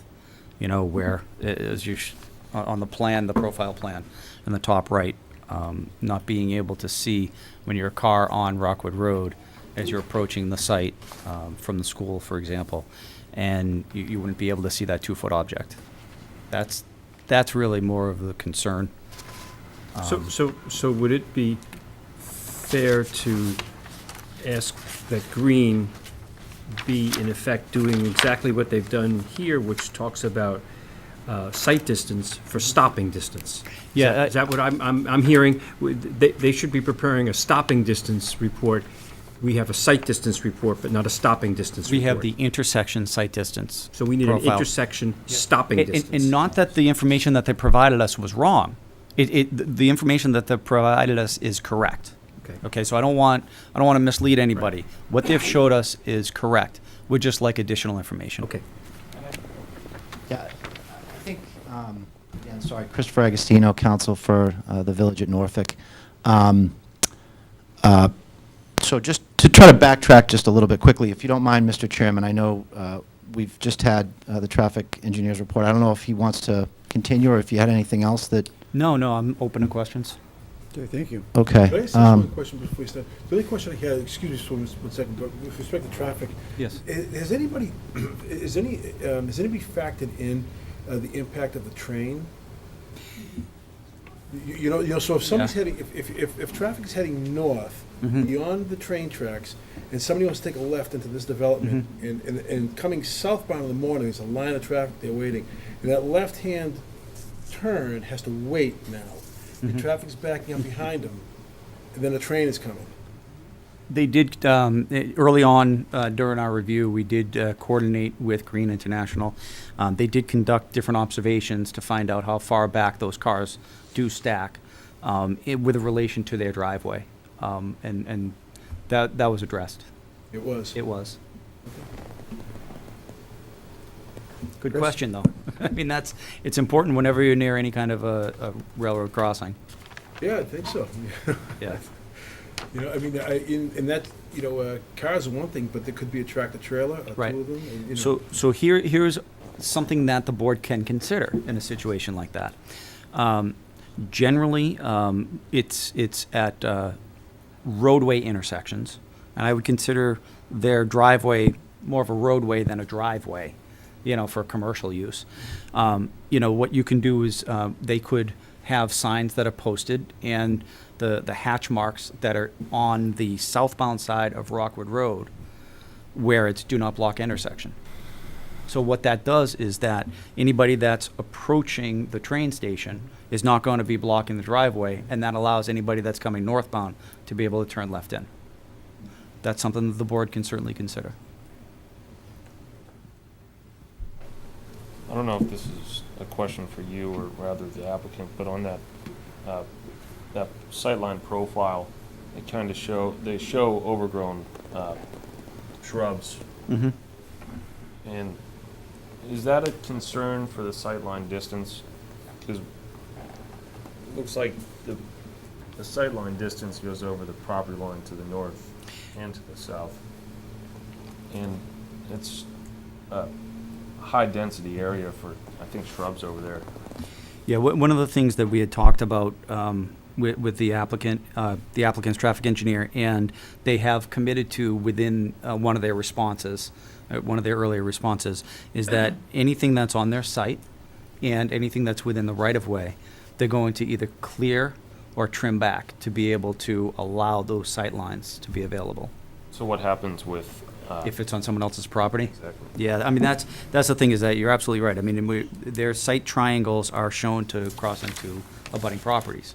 So they're gonna have to get some kind of an easement. If these lines are drawn accurately, then, and they're showing that it's crossing into abutting property, then as part of that sightline easement would be the commitment that nothing can be grown in those triangles that cross into someone else's property. So one would have to cut back those existing shrubs and trees. Or some kind of an agreement would be established on whether who would be taking care of and maintaining those areas. Good questions. But one of it's a retaining wall. that's not a shrub, so. So the retaining wall, as shown on the sightline profile plan for the intersection site distance, the retaining wall is not a problem. Because eye height to eye height, you're able to see over it. To see from the eye height on Rockwood Road toward the 2-foot object, that is the concern. And I just need that to be confirmed by the traffic engineering consultant, that's all. As we're looking out. Yep. I'm sorry, just quickly on that one point, because you're addressing it. Where is the 2-foot object on the plan?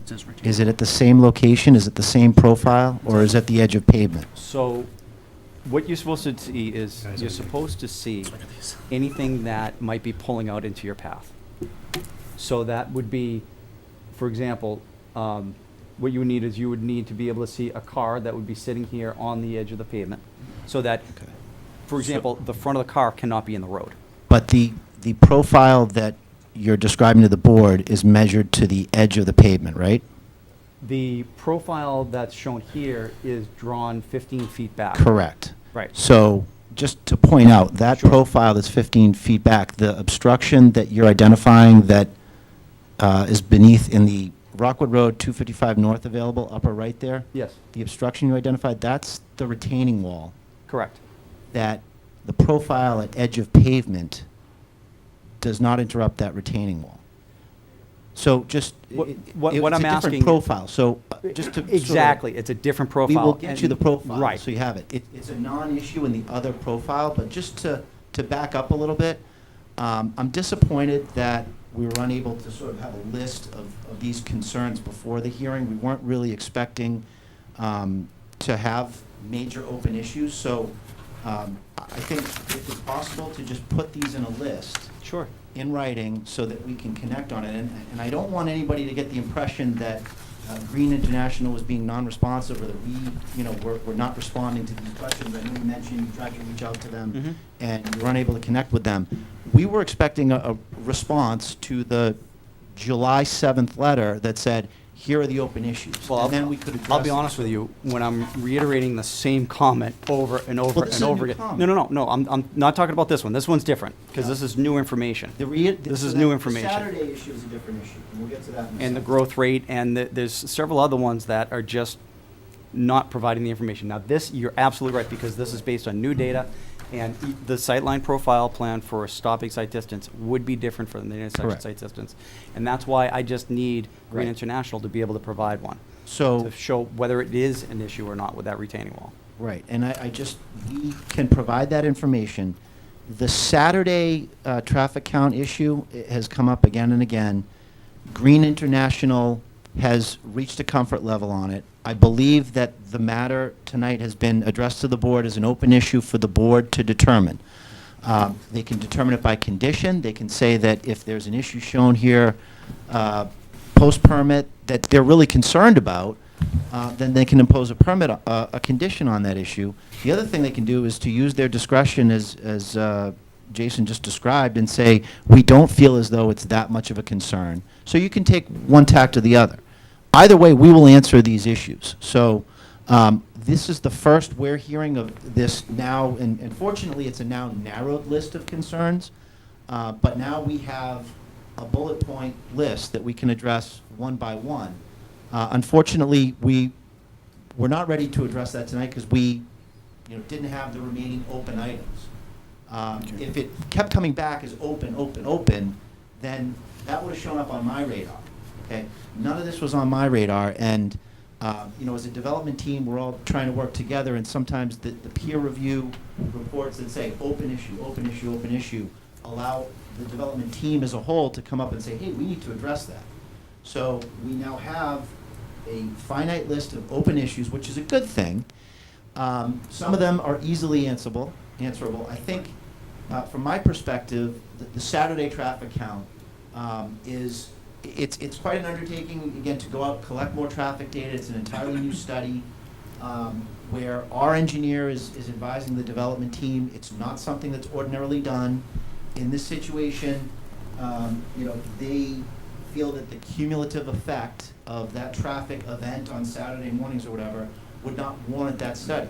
I guess the board's traffic engineer is saying the cumulative effect, it's up to the board to determine whether the cumulative effect would warrant that study, understanding that it's an additional undertaking for the developer to engage in. But, you know, we have, I'd like to think, always provided an answer to open questions. So I was disappointed, and I'm disappointed that I get the impression that, you know, from that presentation, that we're being non-responsive in an effort to obfuscate or not be responsive to major open issues. These are issues that I feel we can answer easily. The one open one, from my perspective, is the Saturday traffic count. So, Based on your experience, what's your recommendation on the Saturday traffic count? Well, I defer to you guys in terms of, you know, your knowledge of the area. I mean, Chris, I think, made some comments about the traffic in the area when schools open, with activities on the weekends and, you know, using the fields. But,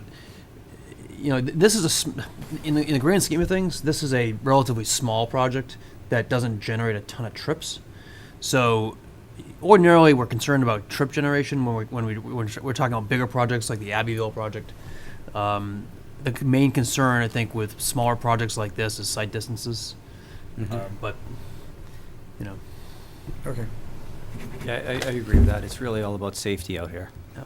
You know, whether you look at a weekday morning, weekday afternoon, or a Saturday midday for the amount of traffic that this development would generate, I'm not talking about a significant amount.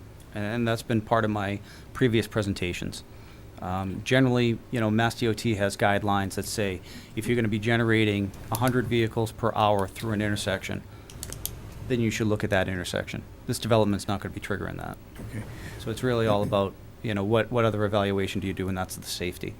All right, what do we need for additional information regarding stopping site distance? So we need a profile plan. Yeah, I think, and confirm that the sight lines are crossing onto abutting property.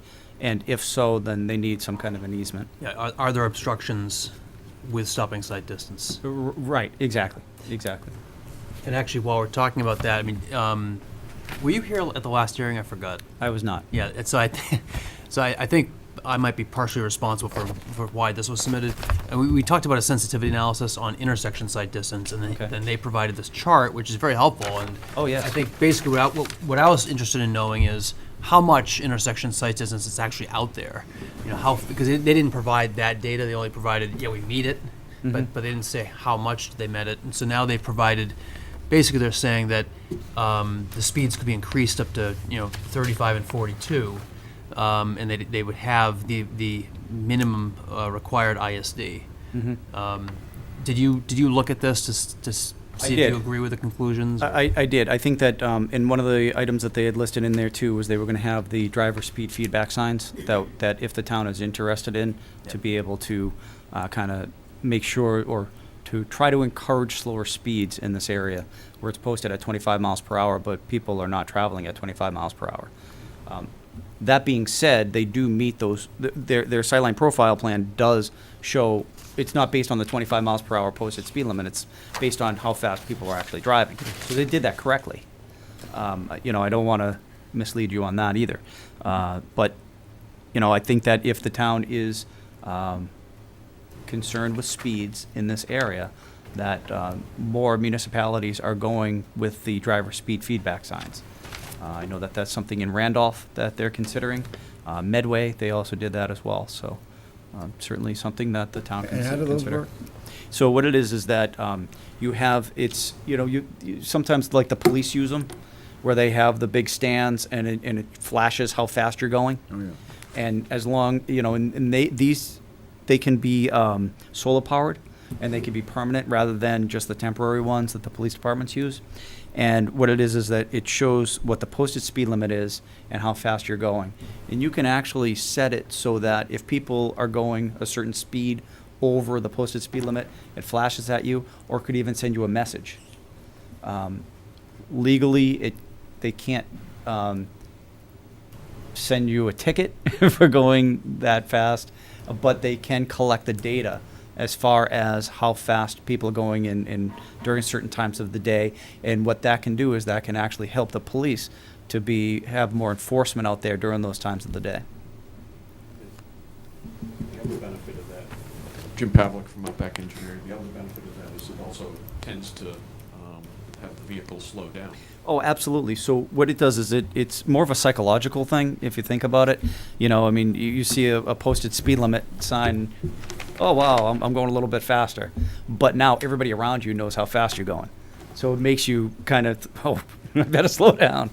So it definitely works in some instances. Then you might have some teenagers that say, let's see how fast I can go. Okay. And so just to be clear, on the intersection sight distance, Yes. what they're saying they provide is the minimum required, which is the stopping sight distance. It's not the desirable intersection sight distance. There's two kinds of intersection sight distance, right? There's the minimum, Yep. which is the same as the stopping sight distance. It's the same length. Yes. And then there's a desirable intersection sight distance, which is longer. Correct. But that's not, under AASHTO, that's not the Required. Correct. Okay, so That's and correct. they don't meet required because that, I think they testified last time that the desirable would be something like 390 feet, Mhm. and they just don't, they can't meet that. Well, the minimum required, they do meet, and so from a traffic engineering standard, that's acceptable. That's approvable. Yep. Um, And then what they provided in the table was the available sight distance is 255 going south and 330 going north. That's So correct. that- So that's looking to the south for the northbound traffic, and So just so the board understands, that does meet the minimum, but not the desirable. And does that meet the minimum with respect to the brush and that's assuming that the brush is all cleared. the brush is all cleared and there's the sight In lines? those triangles, it assumes that all of that is cleared. No regrading, or messing with the retaining wall, but just any of the brush is cut down within those triangles. And what's the level of comfort with that? I mean, I'm seeing 32 versus 35. Mhm. We're not talking a lot here. What's the level of comfort?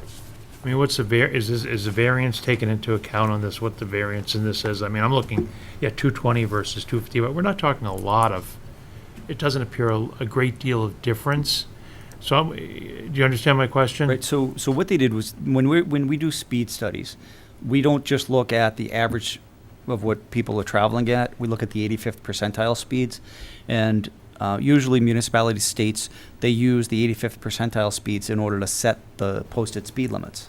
So the 85th percentile for speeds is really, a traffic engineering tool and a standard that we use. So what that means is that at the 85th percentile, there are only 15% of cars that are traveling faster, 85% and lower are within that range. So that is a standard engineering practice tool to be able to use that 85th percentile speed. Now, they've based their sight lines, their minimum required sight lines, based on the 85th percentile speeds. So that is acceptable. If I could just quickly, and I wanted to thank Attorney Hill for pointing out the genesis of this letter, because the focus at the last hearing was on the intersection sight distance and whether it was within tolerances. So the reason we went back and did this sensitivity analysis was to show, because people were saying, well, they go a lot faster on the street. So we can show what we could use as the required speed. Instead of the 85th percentile speed, we could use a speed of 35 miles per hour and we'd still be within the required distance. We have an extra 35 feet is what that's showing of intersection sight distance. But the point is, we thought the big issue was intersection sight distance. This report indicates that we have some wiggle room even at the 85th percentile on intersection sight distance. We have the profile on intersection sight distance since that was the focus. Now that has now raised another question based on the profile about stopping sight distance. So we will provide a profile for stopping sight distance to show that that wall's not there and that the view to the edge of pavement, which is the proper profile, is in compliance. But just going back, I mean, we thought the big deal was intersection sight distance. Right. So now I think we're focused on this Saturday traffic count issue. I know that several others were mentioned. I think we'll go back to green on those. But if the engineers, if there's an ascertainable standard that is not met, That's usually the type of thing that sticks out. But there can be disagreements between designers when you get into issues of, there can be a gray area in some of these issues relative to the traffic analysis. But intersection site distance and stopping site distance, those are the safety issues, and there aren't gray areas. That's why AASHTO has the required standard, and we will show that we meet that. Okay. And Mr. Chairman, We have an extra 35 feet. Ms. The reason we provided the sensitivity analysis was to answer that concern. And, I would like to ask the traffic, Tim Roulette, 27 Rockwood Road. Your protocol sucks, because I could have asked this man a question that could have helped you a little bit with your discussion. They provided their count last week up by the railroad tracks. Does that satisfy your need for the speed approaching that entrance? The thing with the speeds is that you use the speeds in order to find out how far you really need to be able to see. Because the What I'm faster people asking are you is, traveling. if you're pulling up to those train tracks, you are gonna be slowing down and crossing the tracks. Coming around the corner on 115, down to that telephone pole. That is where it should be measured for the speed. Now, if it's 35, 32, 37, it doesn't really matter. But their distance, their stopping distance, their sight distance is all based on that speed. So if they're taking it at the railroad tracks and you're agreeing with that, then they're slowing down enough to squeak by. Because the telephone pole, the stone wall, everything, you have a finite distance between this telephone pole and the end of their new driveway. They've taken 12 feet here, 22 feet. That's 30 some odd feet to this side. If your sight distance is spaced 14 and a half feet off the center line of this driveway, and you look up here, you've only got 140 some odd feet to this pole. You back it up 5 feet to the property line behind this pole, and you're going across my property in front of this stone wall. And I don't know if. And if speed is a difference, no. If it's 390 feet, coming in, that pole is gonna block your view, the stone wall's gonna block your view. And that's exactly why we're requesting this information. And the two items that I did bring up is that those sight lines are crossing into, I believe, your property. It is my property, And so I identified it And I as don't- an abutting that's not property, the so. issue. Well, The issue is more that no one seems to be addressing how dangerous this corner is. and that's what we're trying to understand, or better understand, is the safety, We've been how to fast 4 people. meetings already. And- This should have been the first thing, just to get into the property. I don't disagree with you. I'm sorry to, lose it on you, but you're the only one that has the actual information defending the town. All the information given to you is given to you by someone else, and I want to know whether or not you actually agreed with that placement of that test zone, or should it be on the other side of the road? Or the other side of their entrance? Further to the north. Can I address that? Absolutely. So what they had done was they already had done some speeds further to the north. They did it down by the school or Cor- Boardman Street. Correct. I'm talking about the entrance to this property coming around the corner. So where they did collect the data, what they did was they took a look at the two different locations, because people were traveling faster speeds to the north. Different locations? The two locations that you just referenced, the one near the school and the one near the train track. No. That's where they did their two speed studies. No one has found out where the speed study went from this pole. And Mr. Kaliza, you did see the At the last, strips me- at the last at the last meeting, meeting, it was you brought see up the that there was actually a wire across the road, Someone and did a second test wire. across. Okay. And no one knows where it came Oh. from or where it went. Okay. So that was, and you weren't here at that meeting, so Right. that's what he's referring to, is this, what was that? Was that something that Green Engineering did, Green International did, or was that somebody else? So I think Okay. that's what he's referring to. And I guess the question is, should there have been, or should there be a speed check at that curvature in the road, as opposed to, which is what I brought up, we talked about earlier, which is what I brought up, is the speed at the school is gonna be slower. The speed at the railroad track is going to be slower, but the speed at that corner tends to be, now, I did a little analysis, and I drive fast anyways, but I took my GPS and I actually have been programming it to actually give me actual speeds when I hit that corner.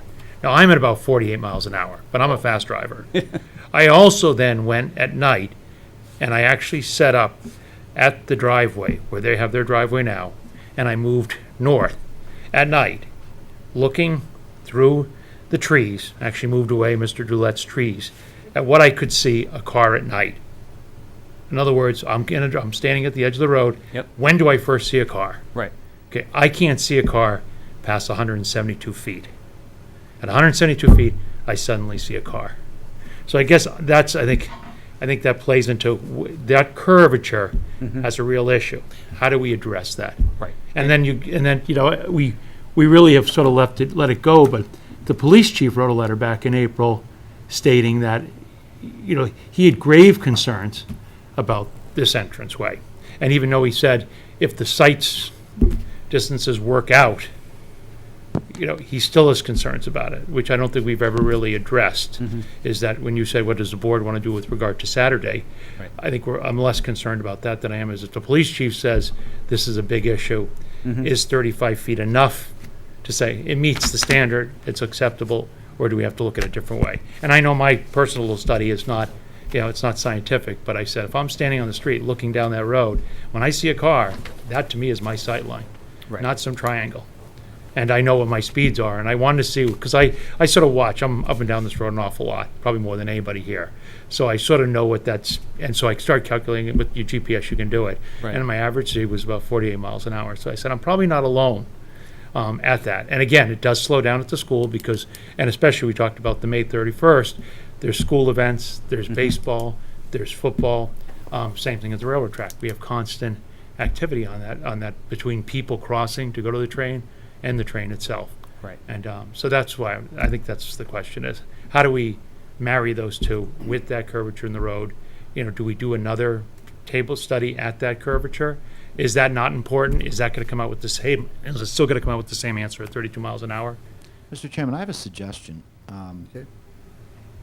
The point that was made is that this particular issue keeps coming up, and it is a technical engineering issue. We are getting pretty granular as far as, you know, solutions and details that the board's looking for. I think this is the type of issue that would be appropriate to have a work session on with potentially a member of the board that has even done some research on the subject to really get to the bottom of the safety issue, because we now have our engineer saying this is safe, we meet all the requirements, and we have the board's engineer asking for more information and indicating that generally the overall studies were done in accordance with the requirements for the studies, save the Saturday issue, whether or not, you know, that's a question. So the data that we're providing shows that we meet the requirements. If we want to dig into that, then that would be the type of analysis that could be conducted in a work session, and then you could report to the board, and, you know, the board could make a determination as to whether it's met or not. And I think that would solve a lot of the concerns potentially with the board's engineer as well, to cross off any of those open issues, but particularly on the safety issue. Yeah, I guess I don't think we need to go into a further study on this. I think what we need is the additional information from Bill Scully that's been requested, and basically a statement from him addressing the stopping site distance. I think the board needs to determine if they're comfortable with the sensitivity analysis, which suggests that they have the minimum ISD at 35 miles an hour, even though the speed study said 32. So there is a 3 mile an hour grace there that could accommodate. So if the traffic is 35 at that curve where we don't have data, then we're still meeting the minimum. I guess the question is, could it be 40 there? I mean, and that's where I think this board needs to feel comfortable. And one option would be to either require a speed table to collect some data before we close the hearing, or put it as a condition maybe to require this data to be collected after the permit's been issued, and if it comes back showing a problem, then we can revisit it, and that's an option as well. But if I could ask, because this is an important issue, I really want to nail down this ISD desirable number. Can you explain to me, why is the desirable number 390, whereas stopping site distance is 220? Because my understanding of this is that if I'm a little old lady sitting in a car on the project driveway, and I want to take a left onto Rockwood going north, and I'm going to be pulling out, that number is supposed to represent the feet, the distance by which somebody on Rockwood seeing me pull out has enough time, given the speed that the person is traveling, to stop to avoid a collision.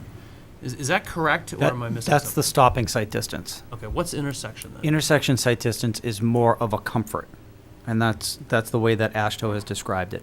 So it's more of a safety for stopping sight distance and more of a comfort for the intersection sight distance. And the reason for that is because when you're on the road already, traveling at a certain speed, you want to be able to slow down in enough time before you hit that object. And that's the stopping sight distance.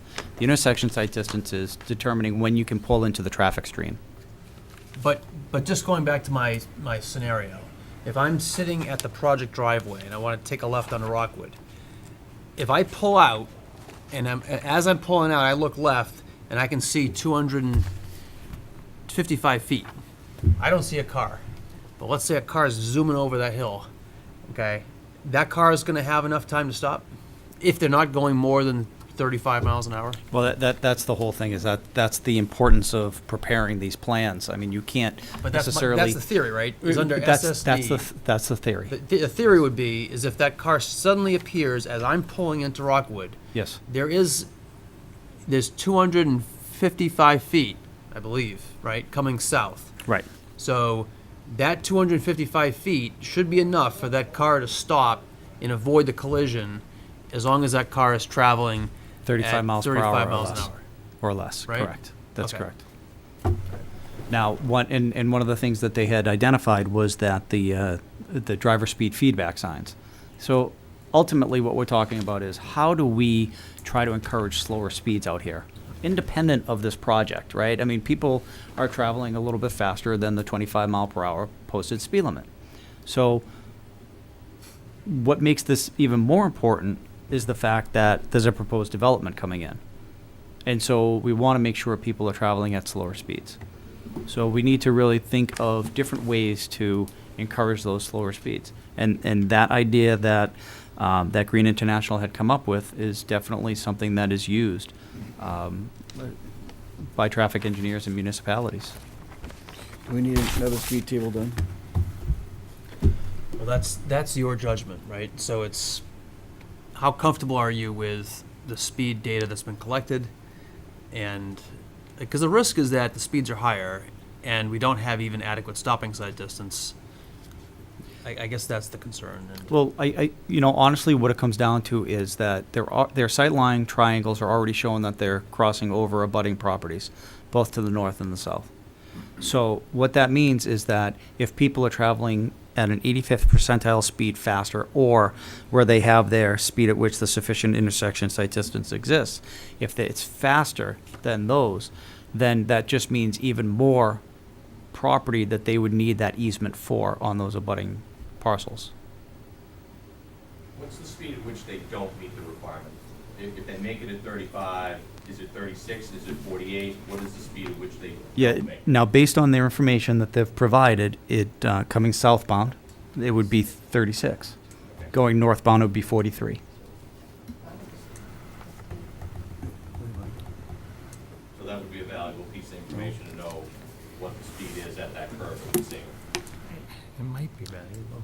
I mean, Yeah, I mean, I guess in general terms, yes. I think that they've provided both north and south of the driveway to get a general idea of what's going on.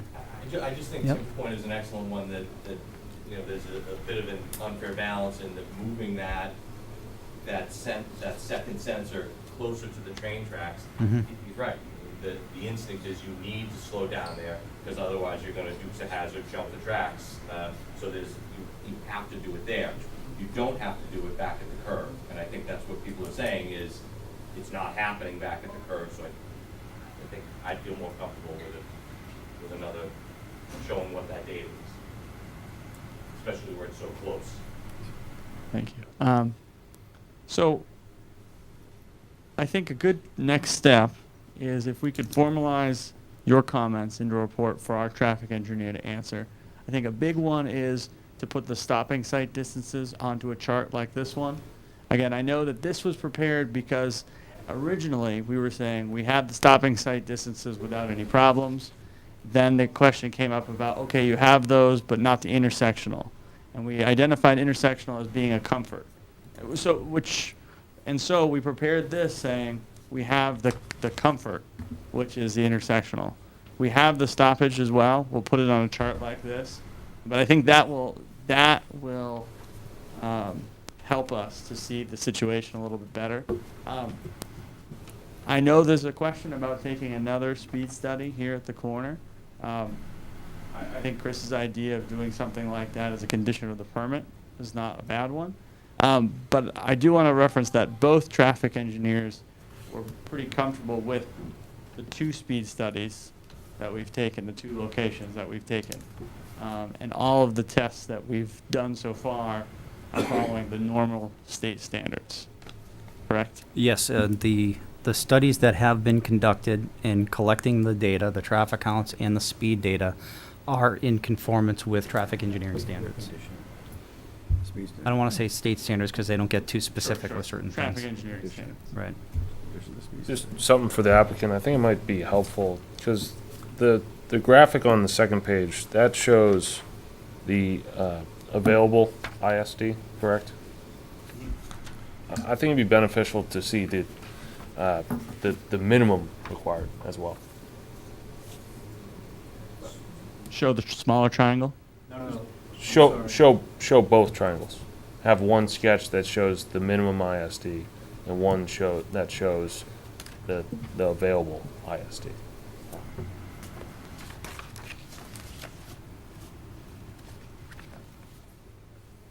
On the site triangles, you want to draw new site triangles?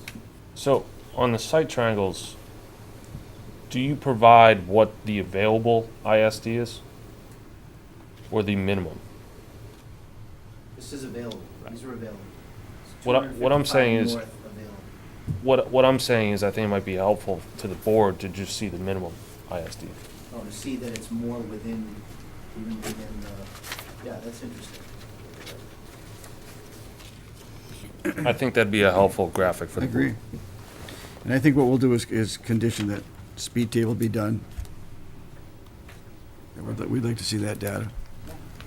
I'm sorry, just procedurally, what does that mean to have it conditionally? Like, why wouldn't you want it now? That would If be, the data's collected and it shows that we're above 35, Yeah. they would have to come back and address that. It's not, But after you've already issued the comprehensive permit? yeah, but before the construction starts. Okay, okay. I'm just curious how you would address that. Well, how you would address that and They'd have to, I mean, I assume that what the condition would say is that they would have to mitigate it somehow so they could meet the minimum ISD or the minimum SSD in that location. and if they didn't, they couldn't They move can't go forward. Yeah. Okay. I'm assuming that's what the board has in mind. Yes. Okay. the way the condition. It's a bit of a different language, so I'm just trying to Yeah, it's fairly make sure I common. appreciate. No, it's fairly common with 40B permits to have post-permit conditions. You as know, long I as the meant for developer agrees to me, it. it's different language. I Oh. don't know what it means. I'm just trying to get clarification. As somebody who has come to every single meeting, has 3 children, has to have childcare, and really cares about what's going on with this project. So I'm just trying to get clarification of what that actually means as somebody who pays a lot of taxes to live in this town. And hope the board is representing. And I appreciate Mr. Wider going out and doing his own studies and being honest about how fast he's going. It's on YouTube, so. I hope the chief of police wasn't watching. Mr. Chairman. They know it. They know it. Mr. Chairman, would you mind if I think we've all had a chance to weigh in on this issue. Go ahead. I don't want to suggest that I'm going to get the last word on it, but maybe at least at this hearing. I would just reiterate that the board's traffic peer review consultant indicated that the data that was collected in accordance with standards, and that we meet the requirements for stopping site distance and intersection site distance based on the data that was collected, save the question of the profile, okay? That being said, the project is within standards.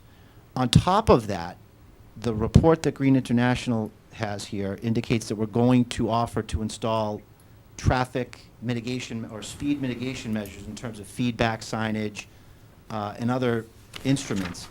That I just finished another project where there are actual studies that in fact where those are installed, they actually reduce the speed to allow for a traffic engineer to take into account a lesser speed than the observed 85th percentile. We have those reports, okay? But the key, though, is in that analysis that we meet it under existing conditions. So Right data. with the correct data, with the data that is required and called for by the AASHTO standards. The data was collected, the peer review engineer said that the data that was collected correctly.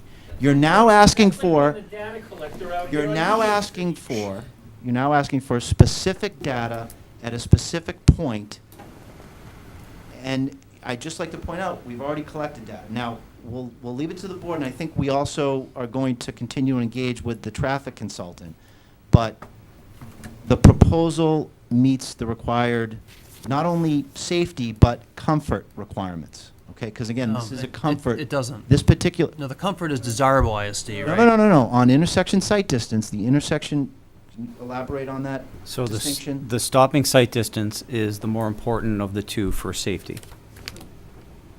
And that's based on AASHTO. That's not just based on me. That's Now we're talking about. What I was talking is about more with of the a comfort. 390, That's correct. The ISD is more of a comfort. but the 390 number is the desirable ISD. That's the comfort. Right, that's the comfort. No. Well, that's different. Yeah, I mean, you have the minimum requirements and then you have the desirable requirements. Right. So, you can do the minimum requirements for a stopping sight distance is based on the posted speed limit. The desirable stopping sight distance is based on the 85th percentile speeds. The intersection sight distance minimum required is the same length as the stopping sight distance desirable, But they don't meet desirable ISD. which Let's just be clear. Forget about the comfort terminology. You don't meet the desirable ISD. That's all it is, period.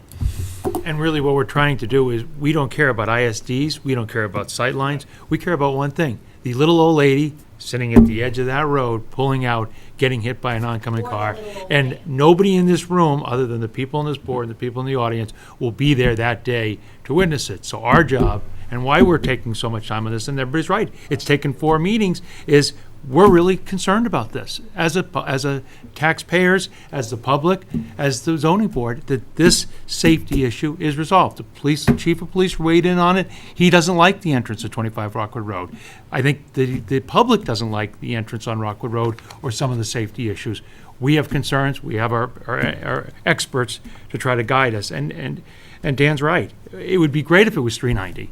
This issue would go away. If it was 350, it would probably go away. We're talking 35 feet is our only level of comfort, and we have to live with that. So we have to make sure it's as perfect as it can be. That's our concern.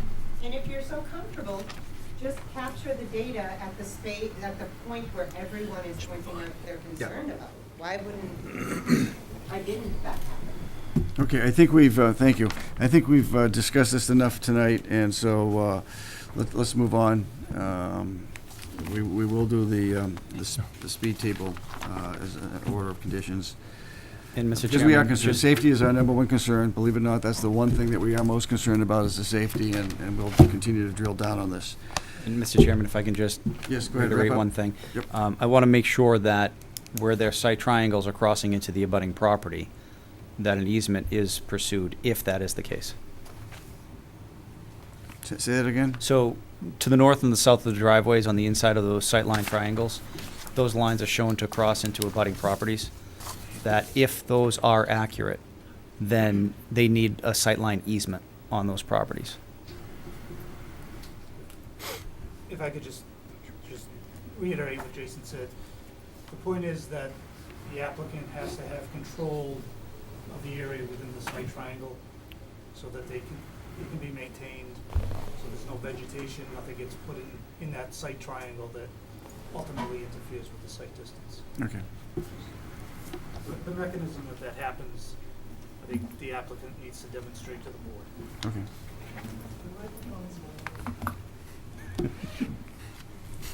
And just to confirm, that's the stopping site? That's based on the intersection. Yeah, well, it's based on both, you know, for the site triangles. Thank you. All right, Jason, thank you very much. So is everyone clear on next steps for traffic? Chris? So we're going to receive a list, just a basic bullet point list of these open items. We will then take that to Green International. The question I have is, do we want to have a work session with a board member on this particular issue? Since it's a technical issue, and even at this point, we're still arguing over the meaning of particular requirements, and since it's such a hot button issue, is it worth drilling down on this? And I leave that to the chairman. I think, you know, we've indicated, and our traffic engineer has indicated that we meet the standards, but if this is the local concern, and under 40B, we're looking for local concerns to focus on. If this is the local concern that we want to focus on, do we want to handle it in a work session or some other way to facilitate communication and understanding of these issues? What do you want to do? What's the board want to do? Recommendations, thoughts? I have a question. I guess I don't understand. I didn't realize our time is in terms of the open hearings and the amount of time that's gone by so far of almost 4 months, okay, 4.5 months with this project. Not being a technical individual, what is involved in terms of putting the machine out, laying the wire down, getting the information at the point of which the abutters seem very concerned that it was not measured correctly, and getting that information back to our consultant to analyze, to ensure that the speeds, in fact, are the speeds that are at the point of this concern, at the point of the concern being where the curve is, are the speeds versus the speeds up at Boardman and the speeds at the tracks. We agree the speeds up by the school are probably slower, and certainly approaching the railroad tracks from the north, coming south, that the speed would slow down. You go up the hill, you have to go for the tracks. So what's involved with asking Have this equipment, can they do this? to run another speed table? A lot of towns do have it. We don't. So I guess that's my question. What's involved? Is this something that takes 2 months, or is this something? I'd have to ask Green International, so I don't know the answer. I mean, that's again, you know, that's an easy one. I mean, we can, once we get the bullet point, we can give you an answer as to what, you know, we feel on that particular request. I go back to, what are the standards, okay? If picking one particular location on a road to determine 85th percentile speed is the standard, or I don't even know if that reveals, if that's a proper analysis of a local concern. I'm not a traffic engineer, but I think these are the types of issues that when you get engineer in front of engineer, and, you know, a board member to say, oh, that, you know, to understand, oh, that's how it works, so that's the real requirement. We've heard testimony from both parties that the data that was collected is the correct data. If we put out a speed counter, and, you know, you have a certain number of cars traveling by, and, you know, suppose people know the speed counter's there. I don't know. I mean, it shouldn't be something that determines whether or not a project moves forward, where we have ascertainable standards, we have methodologies on collecting data, and we've met those methodologies. So now we're proposing, you know, a speed counter at one particular location. I don't even know what that gives. I don't know. So we can hear from the engineers on that when we get them together and say, is that reliable data? Is that even something that is going to speak to safety? Are these mitigation devices, the speed feedback signs, really the key here to increase overall safety? If we put those speed mitigation signs in, and there's literature that says that the speed mitigation signs allow an engineer to account for a 25% reduction in speed, overall speeds. If those types of things are available in this instance, let's hash those out. you know, at a work session where we can drill down on these issues. So I don't know the answer. I don't know the answer. I'm leaning towards a speed counter. Bill, Jason, will the speed counter give us the additional data that we need to help figure this kabuki dance out? Will the speed counter make a difference? I need an answer from you guys. Yes or no? I'll let Jason weigh in as well, but yes, and I would say that getting that additional data would benefit everybody. I don't know what it's going to show. It may show speeds are slower there. It may show speeds are higher there.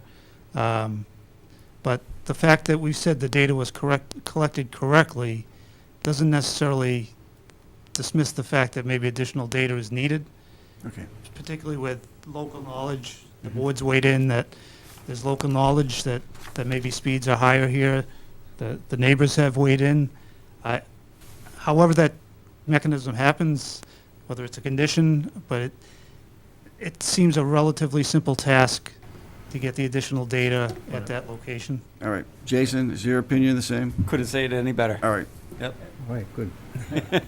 You mind if I add one more comment? Sure. And it's a small piece. It's just to put all of these, because everybody keeps saying, oh, we only have a squish of 25 feet. I just want to put our numbers a little bit in perspective. I think the average stopping distance, including seeing a thing and stopping for a car going 50 miles an hour, is 175 feet. So, you know, even going the 50, even with Speedy here coming around the corner, you know, we're talking a much more... Speedy Weeder. The state standards aren't built on when you hit that number, somebody's getting in an accident. They're built with safety mechanisms in place. So that's This all falls into the category of comfort. Let's go ahead and do this. Yeah, just absolutely. to put everyone's at ease. Okay. Thanks, Jason. I think we're done with traffic. Thank you very much. Appreciate it. Sure this time. Yes. Sure this time. Don't go anywhere. You might be called back. Right. All right. Now, the last item we had tonight, I believe, was architect. No. Okay, well, let's, the second to last item tonight. So that we're not going to keep you here all night, Glenn. There's probably not much you can do. What do you need for information to do remember the review that you did at 106, 108 Main? What information do you need so you can do something like This that? submission's a little different. In that particular project, when I started, we started off and we had building plans, but when we started off, we had building plans, we had building elevations, and we were able to then see how these proposed footprints were actually going to work together. There's a couple of concerns I have. I mean, we talked about at that last project where sidewalks are located. I'm concerned about where building entrances are. Right now, if I'm reading the plan correctly, it looks like everything facing the street is garage door, as opposed to looking like residential entrances. So those are the kinds of things I need that, again, street elevations are going to help answer that. Building plans are going to help answer that. Ideally, maybe not the next meeting, but the following meeting, it'd be great to have a cross-section through the site. We can talk about where that might be, but that would give a sense of scale in terms of how these structures are related to the topography. Okay. Bill, do you have all the information that Glenn needs for his review? Or what additional information do you need from Well, we have all the information that's been provided so far, and I think in the initial application, there were some general building elevations, but I think there's additional information based on what Glenn said in terms of some perspectives of what it would look like on the street front, a cross-section through the site that would kind of give the overall relative grading through the site. Okay. And I don't believe there's been any building plans in terms of the layout of the space, knowing where the front doors are, things like that. And then I guess just to follow up on that, in terms of the elevations, and we talked about this at the last project review, is dimensions identifying how tall the entire roof line is, just getting a feel for the scale of these structures. Oh, and is that type of information that you folks have already done in-house? Or when will that be available for review? some of it we have in-house, some other things like a cross-section and things like that, I don't think we've made yet. But we could probably get one together in the next couple of weeks. I don't know. I think we could probably get something together. How long would your review take once you had that information? Ideally, I'd have it for a week prior to the meeting. I would need to comment on it, just because I've got to work it into my other work schedule. I think that's doable. All right. Well, it'd be great if we could have the peer review comments a week before the hearing, so we can Okay, digest then it. So 2 maybe weeks 2 before weeks. the next meeting. And we're meeting on August 16th, is it? Correct. So, So you'd have to have it by the 7th or 8th, yeah. So Yeah. I think that's still doable. I think that's at least pretty darn close to that. Okay. At least giving the board, a couple days to review Okay. beforehand. We got a couple, 2-3 days before to the meeting. Maybe not a week, but 2 or 3 days. Can Glenn and Bill get him a comprehensive list of everything you need, just so it's not bullets that they miss later on? That would be very helpful. Yeah, if you guys can do that quickly. I know Chris is taking good notes here, but Yes, he Yeah, is. I was going to suggest we do that, and then even as part of our review, that we communicate back and forth to try to address any issues that are easily resolvable Okay, before we come back to the board. all right. would it help if we sent you over as much as we have now, and as we're getting the cross sections and things like that? We'll do that. We'll do it that way. Great. Oh, and it's pretty much the same type of review we did at 106, 108, so it's nothing new. Yeah, thank you. All right, Glenn, do you have everything you need? It sounds like I will. Yeah, you will have everything you need. Okay, good, thank you. All right, so let's move on. It's getting a little late. What do we have next, Dan? Beta's July 10th report. So I had some questions and comments, if you want to do it that way, Sure, go ahead. rather than having Bill go through the whole thing. Yep, let's go. And if other board members have stuff.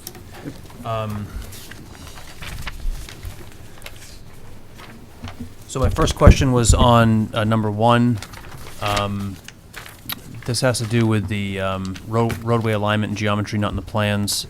Are you comfortable, Bill, that this information can be provided after the permit's been issued, but as part of the final plan review that happens before the building permit's issued?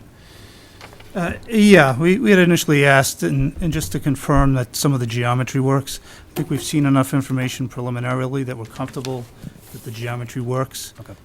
Once we have that information as part of the final review, if anything, I think it'll be tweaking. Yep. I don't think there'll be any major changes. So it's unlikely that something will come in that drastically changes your opinions? Correct. Okay. On number 6,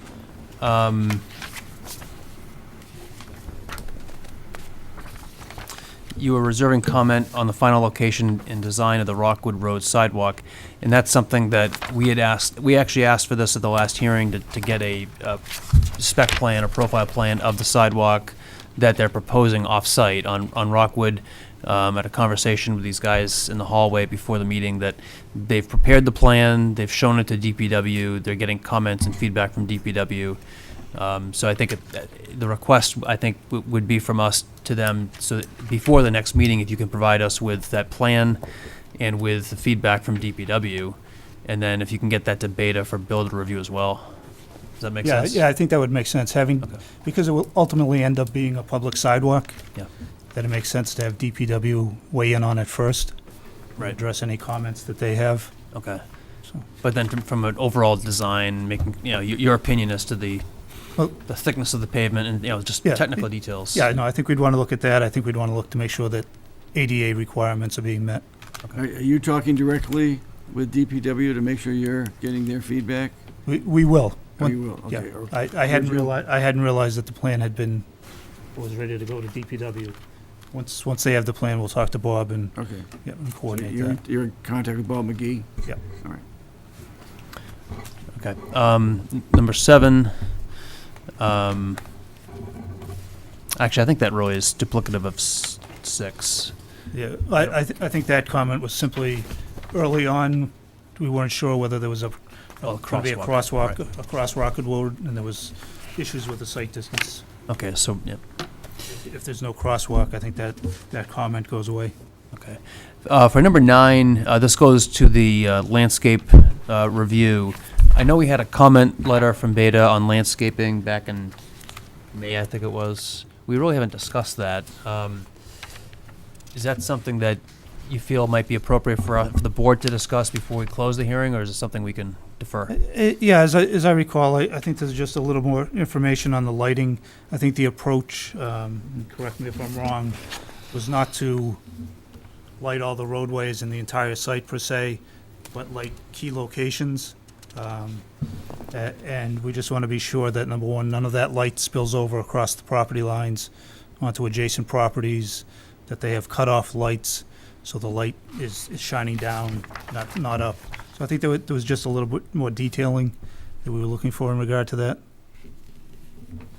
Okay, so it sounds like something we could defer to a post-permit review unless the board wanted to dig in deeper on landscaping. I think generally we do it post.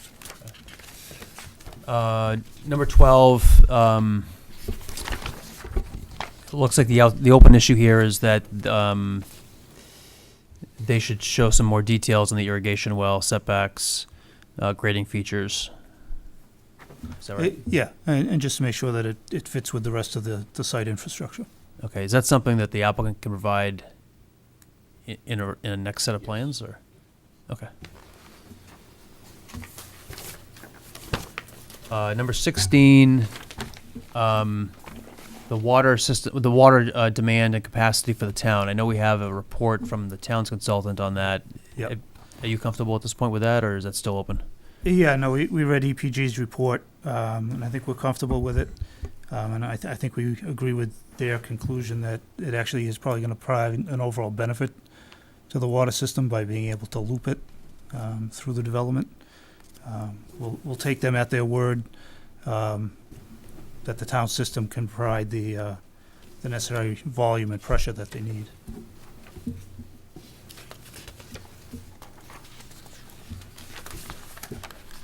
Number 21. So the open issue here had to do with the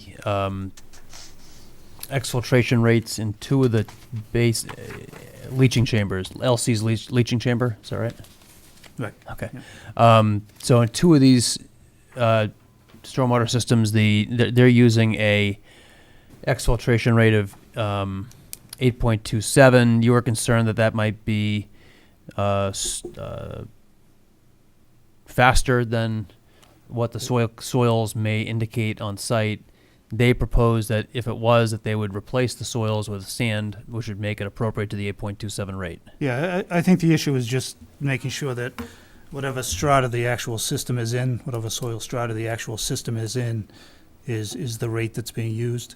But it's certainly standard practice and makes sense if you find some less than desirable soils that are not that extensive to replace them with clean fill. Okay, I was going to ask that question if it's standard practice to do that. Yeah, no, it's, yep.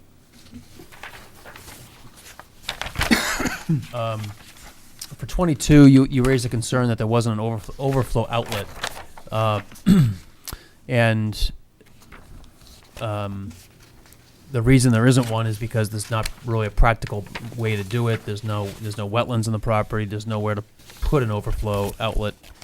But I guess my question would be, what would happen in the case of a storm where a basin or basins are full? They can't handle all the rain that's entering the basin, whether it's because they're clogged, we have an unusually heavy event. What happens? Does it percolate to the top? Does it flood the site? Or what would the outcome be, and is that acceptable for this project? Well, I think there's a couple of possibilities. One, if the system becomes clogged and there's no overflow, then more than likely it's going to back up and through the catch basins that are in the street, and the water will come back, either remain in the street or come back into the street, will flow to the next catch basin. If that system works and is not overtaxed, it'll it'll leach out. I think the issue with the overflow is exactly that. Without an overflow, in larger storms, or as the infiltration system deteriorates over time, that you're losing some of that capacity. Maintenance is great, and is necessary. Maintenance isn't an absolute to ensure that the system will always function at 100%. So I don't think it's a major catastrophe if some of these systems operate at somewhat of a reduced rate. I think maybe we need to look at where that water is going to go, as long as it's going to go into another system, not onto adjacent property. But ideally, they would all have overflows. And I know that's very tough to accomplish. Is to that point, and I think I'm right. Is there is a concrete trough to the left of the property next to where the driveway is. Is the driveway, then there's that property. To the left of that is a concrete trough that was used for overflow that feeds down to the town pond.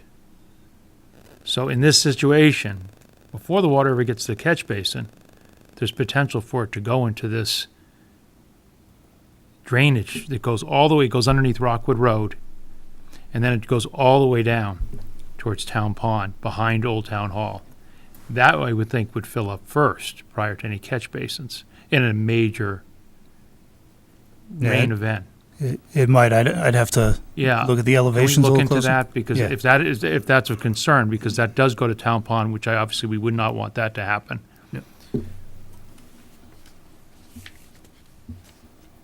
I'm not an expert on that, but I know it's maintained by the town on both sides, on a left and right side of Rockwood Road, and it does feed down to Town Pond. Right. Yeah, we'll have to try to get the elevations on that to understand where the water would go. Sorry about that, Dan.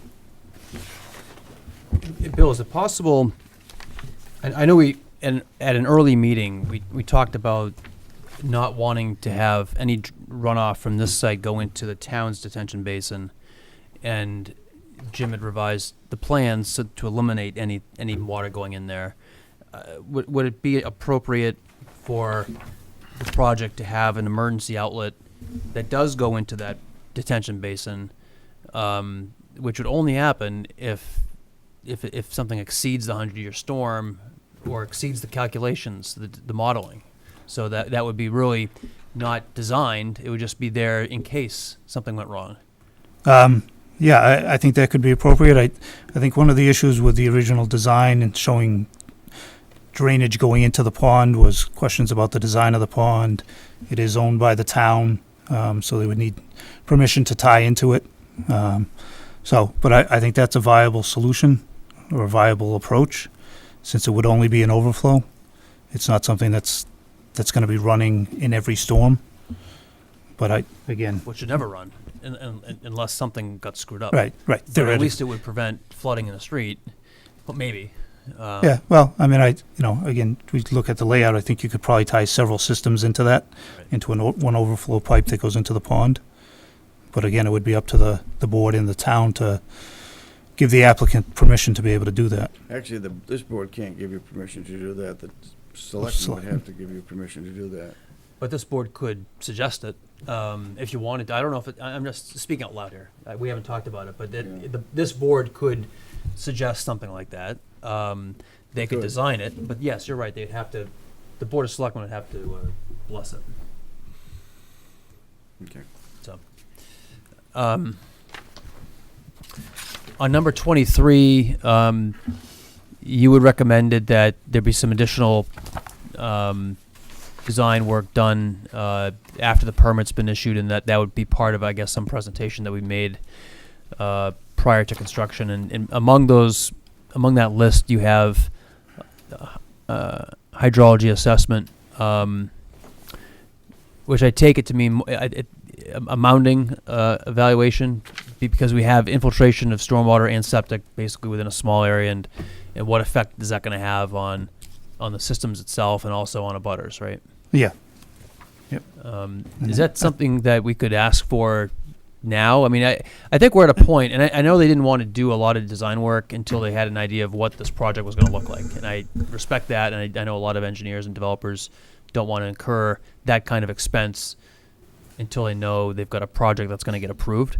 But I guess the question is, at this point, assuming the board is relatively comfortable with this layout, is that something the applicant can provide before we close the hearing, since we still have a month or two, just so we can at least have that data come in and have that comfort level that, because that was one of my original major concerns, is there's a lot going on a very small site, a lot of infiltration going on, and you've got close abutters.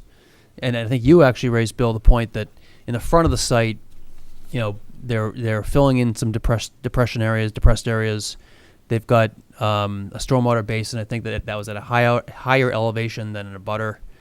And then you've got abutting septic systems that are nearby to their infiltration systems. So I think that was a concern that you had raised as well. And if we could get maybe some data in. Yeah, I mean, ideally, we'd have the data ahead of the board needing to make a decision. Correct me if I'm wrong, there were some issues with being able to identify the groundwater table, but I still think you can make an assumption. If you've done test pits and you've done wells and you're not finding a groundwater table, I think you can still make some assumptions, either from what you observe or at the lowest level that you've gone to, and still do the analysis. I think it's good information for the board to have ahead of time. Yeah, I always recommend if we can get this kind of information ahead of time during the public hearing, it's better. That way, you know, we're not leaving everything to the post-permit. The discussion we just had with the neighbor, Yeah. that it's sometimes, you know, there can be problems when we defer too much, and then we have this review after the permit's been issued, and then a bunch of concerns get raised. Right, and I think you want to, both from the board's perspective and the applicant's perspective, want to avoid having changes after the approval's been issued. So, or any major changes. To address that? Yeah, the answer is yeah. We're actually in the process of taking the data we need now. So we should. I wouldn't say we're going to have a report to you in time to get a report back to the board for the next meeting, but we're aiming to have a report to you around the time of the next meeting, so then you might be able to comment for the following. And that would include the That- hydrology information? Yeah. Okay. Great.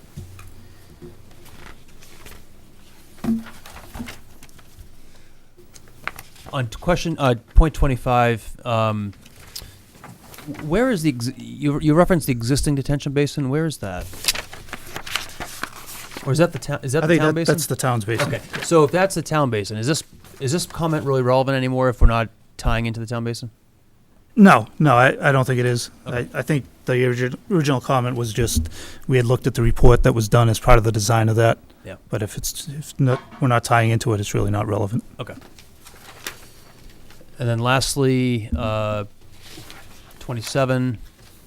So just so I understand the crux of this, you're saying that with respect to 4 of these leaching chamber beds, there's a minimum required top of stone over the bed, and what they're providing is less than the minimum. Is that right? The cover. Yeah, I think just in one system 2A, you'd recommend additional cover over that system. But why not 1A? Like 1A, they're providing 12 inches and minimum's 28? Or is it 20? Are you providing 20 now? The table refers to Bill's original comment from several iterations ago, so we since made revisions, and I think he's now just finding that there may be one bed that remains with. So the chart's inaccurate. Well, no, it's his original comment from the chart, 3 months ago. Yeah. So the chart was from the original comment that we made, where there were several systems where the cover wasn't adequate.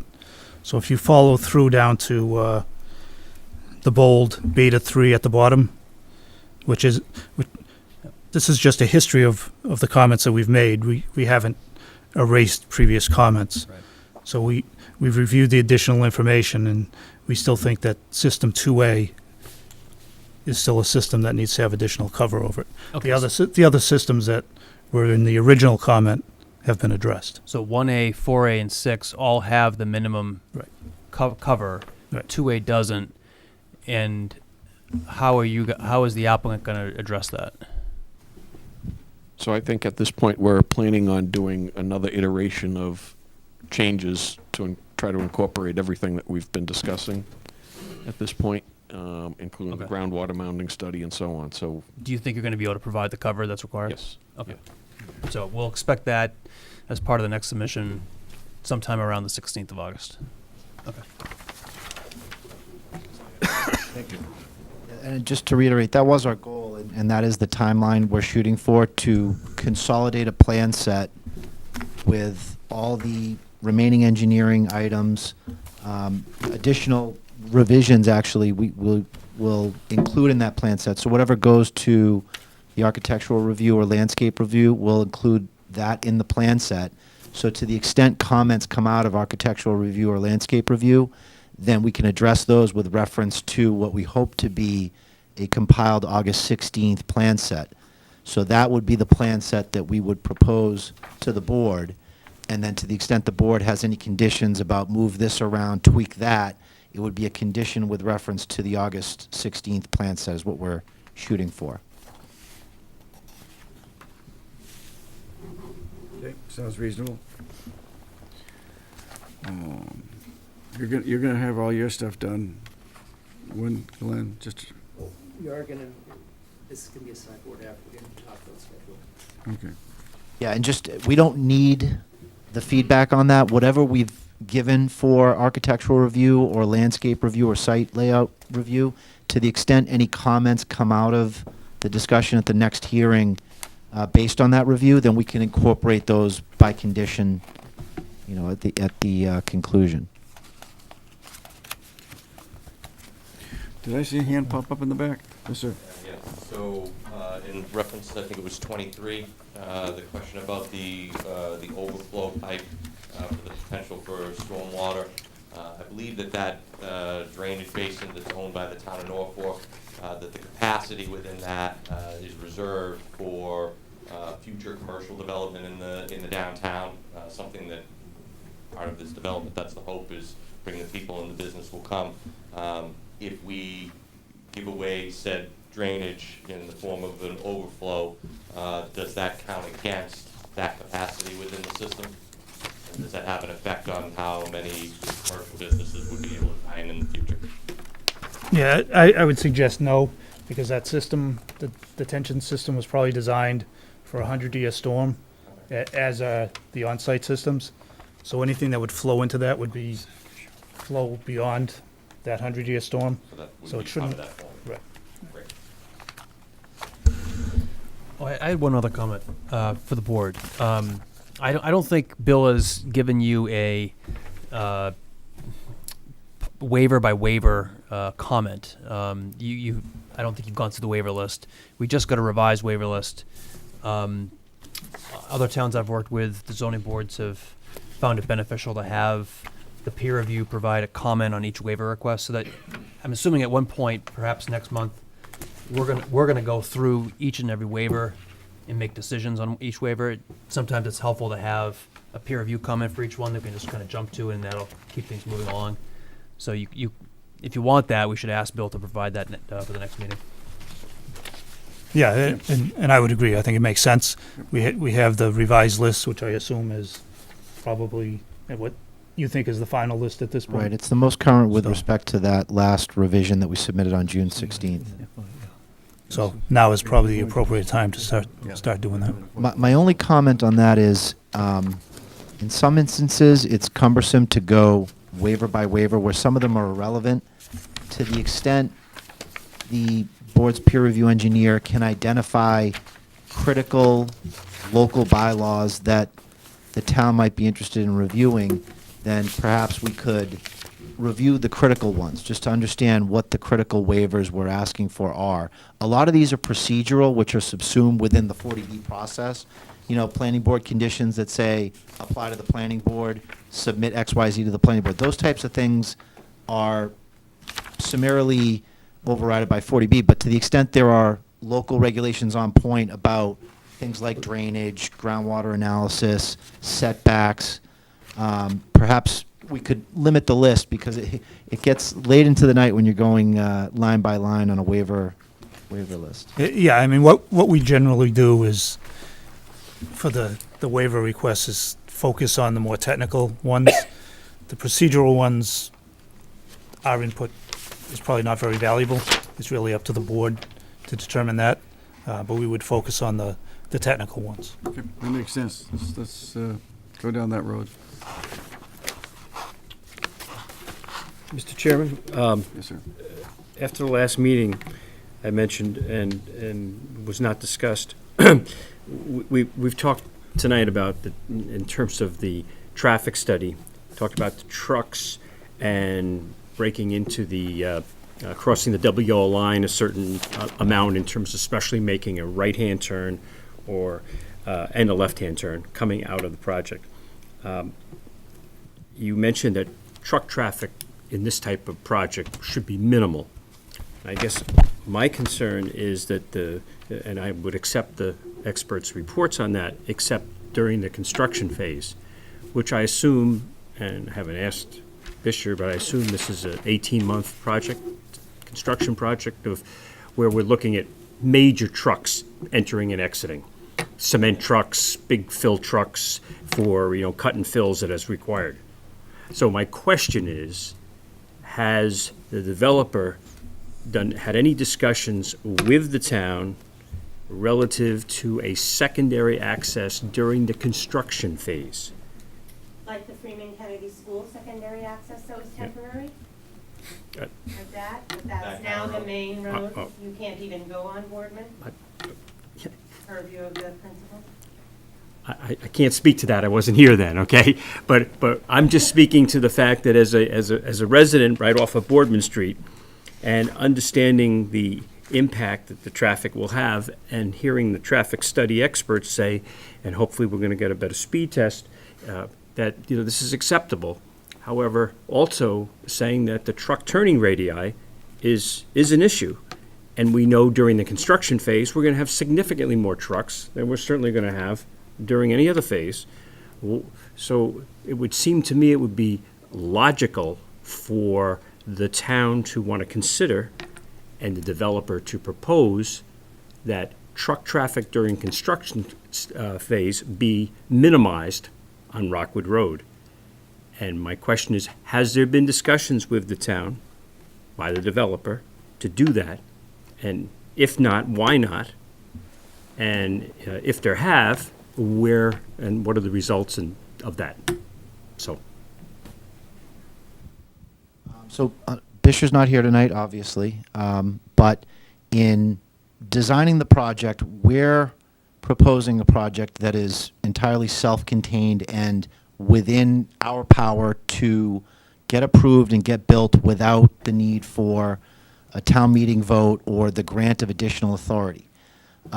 So we're not proposing any additional access, and concerns about the construction phase are usually dealt with a condition to suggest that trucks only turn right or only turn left depending on the particular circumstances, and that's how those types of concerns during construction are addressed. So in suggesting that we go look for another approval, the 40B process is insular in that this is the approval, and we don't want to link this proposal to the requirement for another approval, whether it be the selectmen's approval, whether it be a town meeting approval. So our proposal continues to just be what we can control. And we haven't gone looking for other proposals. So the answer to the question is, no, we're not exploring that because construction is temporary, and we're looking at the long-term viability of the project and just the long-term needs of the project rather than just the construction phase and trucks during 18 months. If there are conditions or concerns, the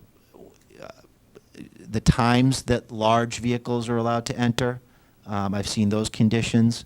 The direction that vehicles can enter, or the path that they will take to particular resources for concrete and otherwise, those are the types of things that address the concern that you've raised. But we're looking for this approval, and we're making our proposal based on what we can control. And we can't control selectmen, we can't control town meeting making an affirmative grant of a property right, which is why the only thing we're going to throw in is just the emergency gate, that you don't need formal rights in the event of an emergency, you just use whatever you have when there's an emergency. So we're going to show an emergency gate, and that's the extent of it as far as the approval that we're seeking. So we can, in terms of conditions, we can condition hours of travel Oh, yeah, we do that as a standard operating procedure. during the construction phase. Yep, yep. Question in the back? So I'd like to address this issue in particular. I know at our first meeting, I raised some real concerns about the transparency of this whole interaction. And I know there was a lot of pushback from several members who personally felt offended, so I'll address my comments strictly to the chairman. I have attended all of the meetings and have voiced my opposition to that particular option numerous times. So I was really, really disappointed when I left that meeting after the last meeting, after the public hearing had been closed, and went home and turned on the local cable access to watch a 5 to 10 minute discussion between the members of the board, the majority of the members that are here, not everyone was here, discussing that very subject back and forth. That's inappropriate. That's a discussion that should take place during the public hearing. I believe it's a borderline violation of the open meeting law. Regardless, like I said, I felt it was really inappropriate. All I've asked for through this whole procedure is if there's something that's being discussed, let's discuss it. And I feel like after the meeting closed and the public hearing was closed, to then go home and see that discussion take place, I was disappointed in the lack of procedures, I guess. And the comments that were made. Yeah. About us, about what Mr. Kaluza wants to do about giving away that road, and we can check YouTube to see that, and that was unacceptable. Yeah, inappropriate. And here we are again, asking the developer to ask for something that they have said to us as abutters to that road. They have and no have desire. said here publicly, they have no intent to move forward with that. Other than emergency And access. for to be logical, putting that traffic on Boardman Street and those turning radiuses on Boardman Street, that would be safer after we know from the traffic engineer that Boardman Street is already backing up.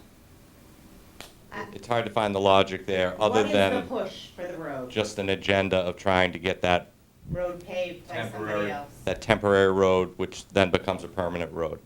And I'd ask the question, while conditions have been put on other developers, can you name me a single example of one of Tommy DePlacido's projects where traffic was rediverted off of one road onto another? Or for that matter, any developer within town where we've done that in the past? I don't know. Don't have an answer. And we put the traffic on Boardman Street to build Freeman Kennedy, right up the road from this exact development. You took it off of Boardman, or whomever, and put it on Rockwood Road, specifically because it was dangerous on Boardman Street. So I hope that... Are you talking about the Freeman Kennedy? Yes, I am. Oh, we had nothing to do with that. Oh, well, whoever, somebody made the decision to say, okay, we're going to make a new entrance to Freeman Kennedy, and all Nothing to do construction with will that, go so off don't of get Rockwood. Confuse that project with the ZBA. That had nothing I'm not to do- trying to confuse it with the ZBA. No, I'm, but these messages come from somewhere, right? I'm just saying This that direction. enough with trying to get this development to turn that road into a paved secondary access that will never go away, just like the residents who abut the Freeman Kennedy temporary road. I also have another question that I spoke with Jack Hathaway regarding that issue and asked him to give the ZBA some clear direction on what the town's intent is for that, seeing as it, again, is not your purview, that would be the Board of Selectmen. Is there any way that the Board of Selectmen could reach out to the ZBA and give some direction as to what their intent is for that access road? Have there been any discussions? No, to this point, there haven't. Okay. Just, they've been internal conversations with this board and haven't gone any further than that. Can you elaborate on that? No, I mean, we discussed it, you saw us discussing it. It's part of the, part of the open process.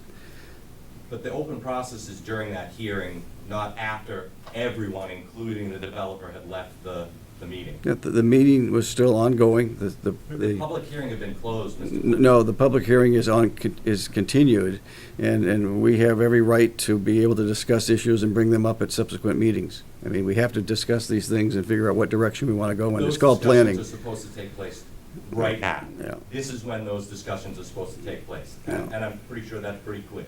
Yeah. We're not going to satisfy everybody all the time, unfortunately. That's clear. So, all right. Yes, sir. Jason. Yeah. And to go back to, I'm sorry. Yeah. To go back to your question about the trucks and things like that, as part of their O&M plan, their operations maintenance plan, and for construction, what they can do is they can actually include, a flagger out there for the trucks that are turning, just to be able to give advance warning to the motorists along Rockwood Road when a truck is going to be turning out. So that can be part of their construction plans. Okay. Good. Thank you. Okay. Any further comments? I think we have a long list of things to work on. Yes, sir. How many more meetings are we gonna have over this? How are we doing on timing? At least two. At least. So we have the August 16th meeting. The And then we have deadline we the- talked about was September, 20th. what's that? September 17th, we did 180th day. So the board may want to schedule a September meeting now, and I think we have a September meeting for the 20th to conduct Rockwood, and we got an extension till then. So we do have two meetings. We don't have it signed? Oh.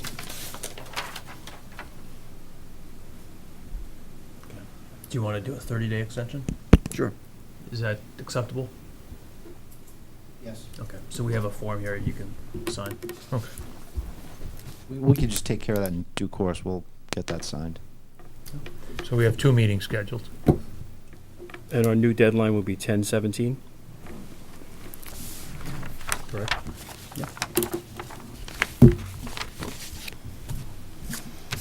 Okay, I think we're done tonight. No other questions? Do you want to make a motion to continue this hearing at a date and time certain, Chris? Yes. Amy, do we have a time set for the 8/16 meeting yet?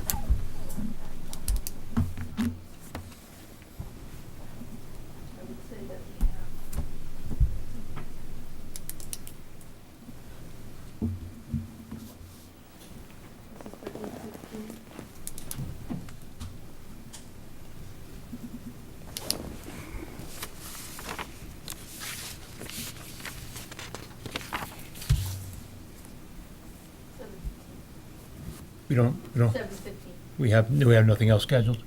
We have a 7:15 or we don't? We have, We have them on for 7:15. Rockwood Road. Okay, all right, make a motion, continues the public hearing for 25 Rockwood Road, the Village at Norfolk, comprehensive permit till 8/16/17 at 7:15 PM. Second? Second it. Any discussion? All in favor? Aye. Aye. Okay, good. Done. Thank you, everyone. We'll see you. When was the August meeting I'm sorry, the September meeting scheduled for again? 20th?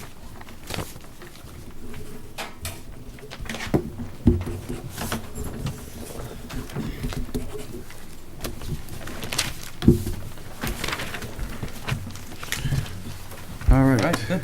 I think we're done. I think I'll make a list like you did with Abbeville. Okay, The yeah, I outstanding. think that's a good idea. Keep track of all that stuff. All right. Chris, if you can make a motion to adjourn the meeting?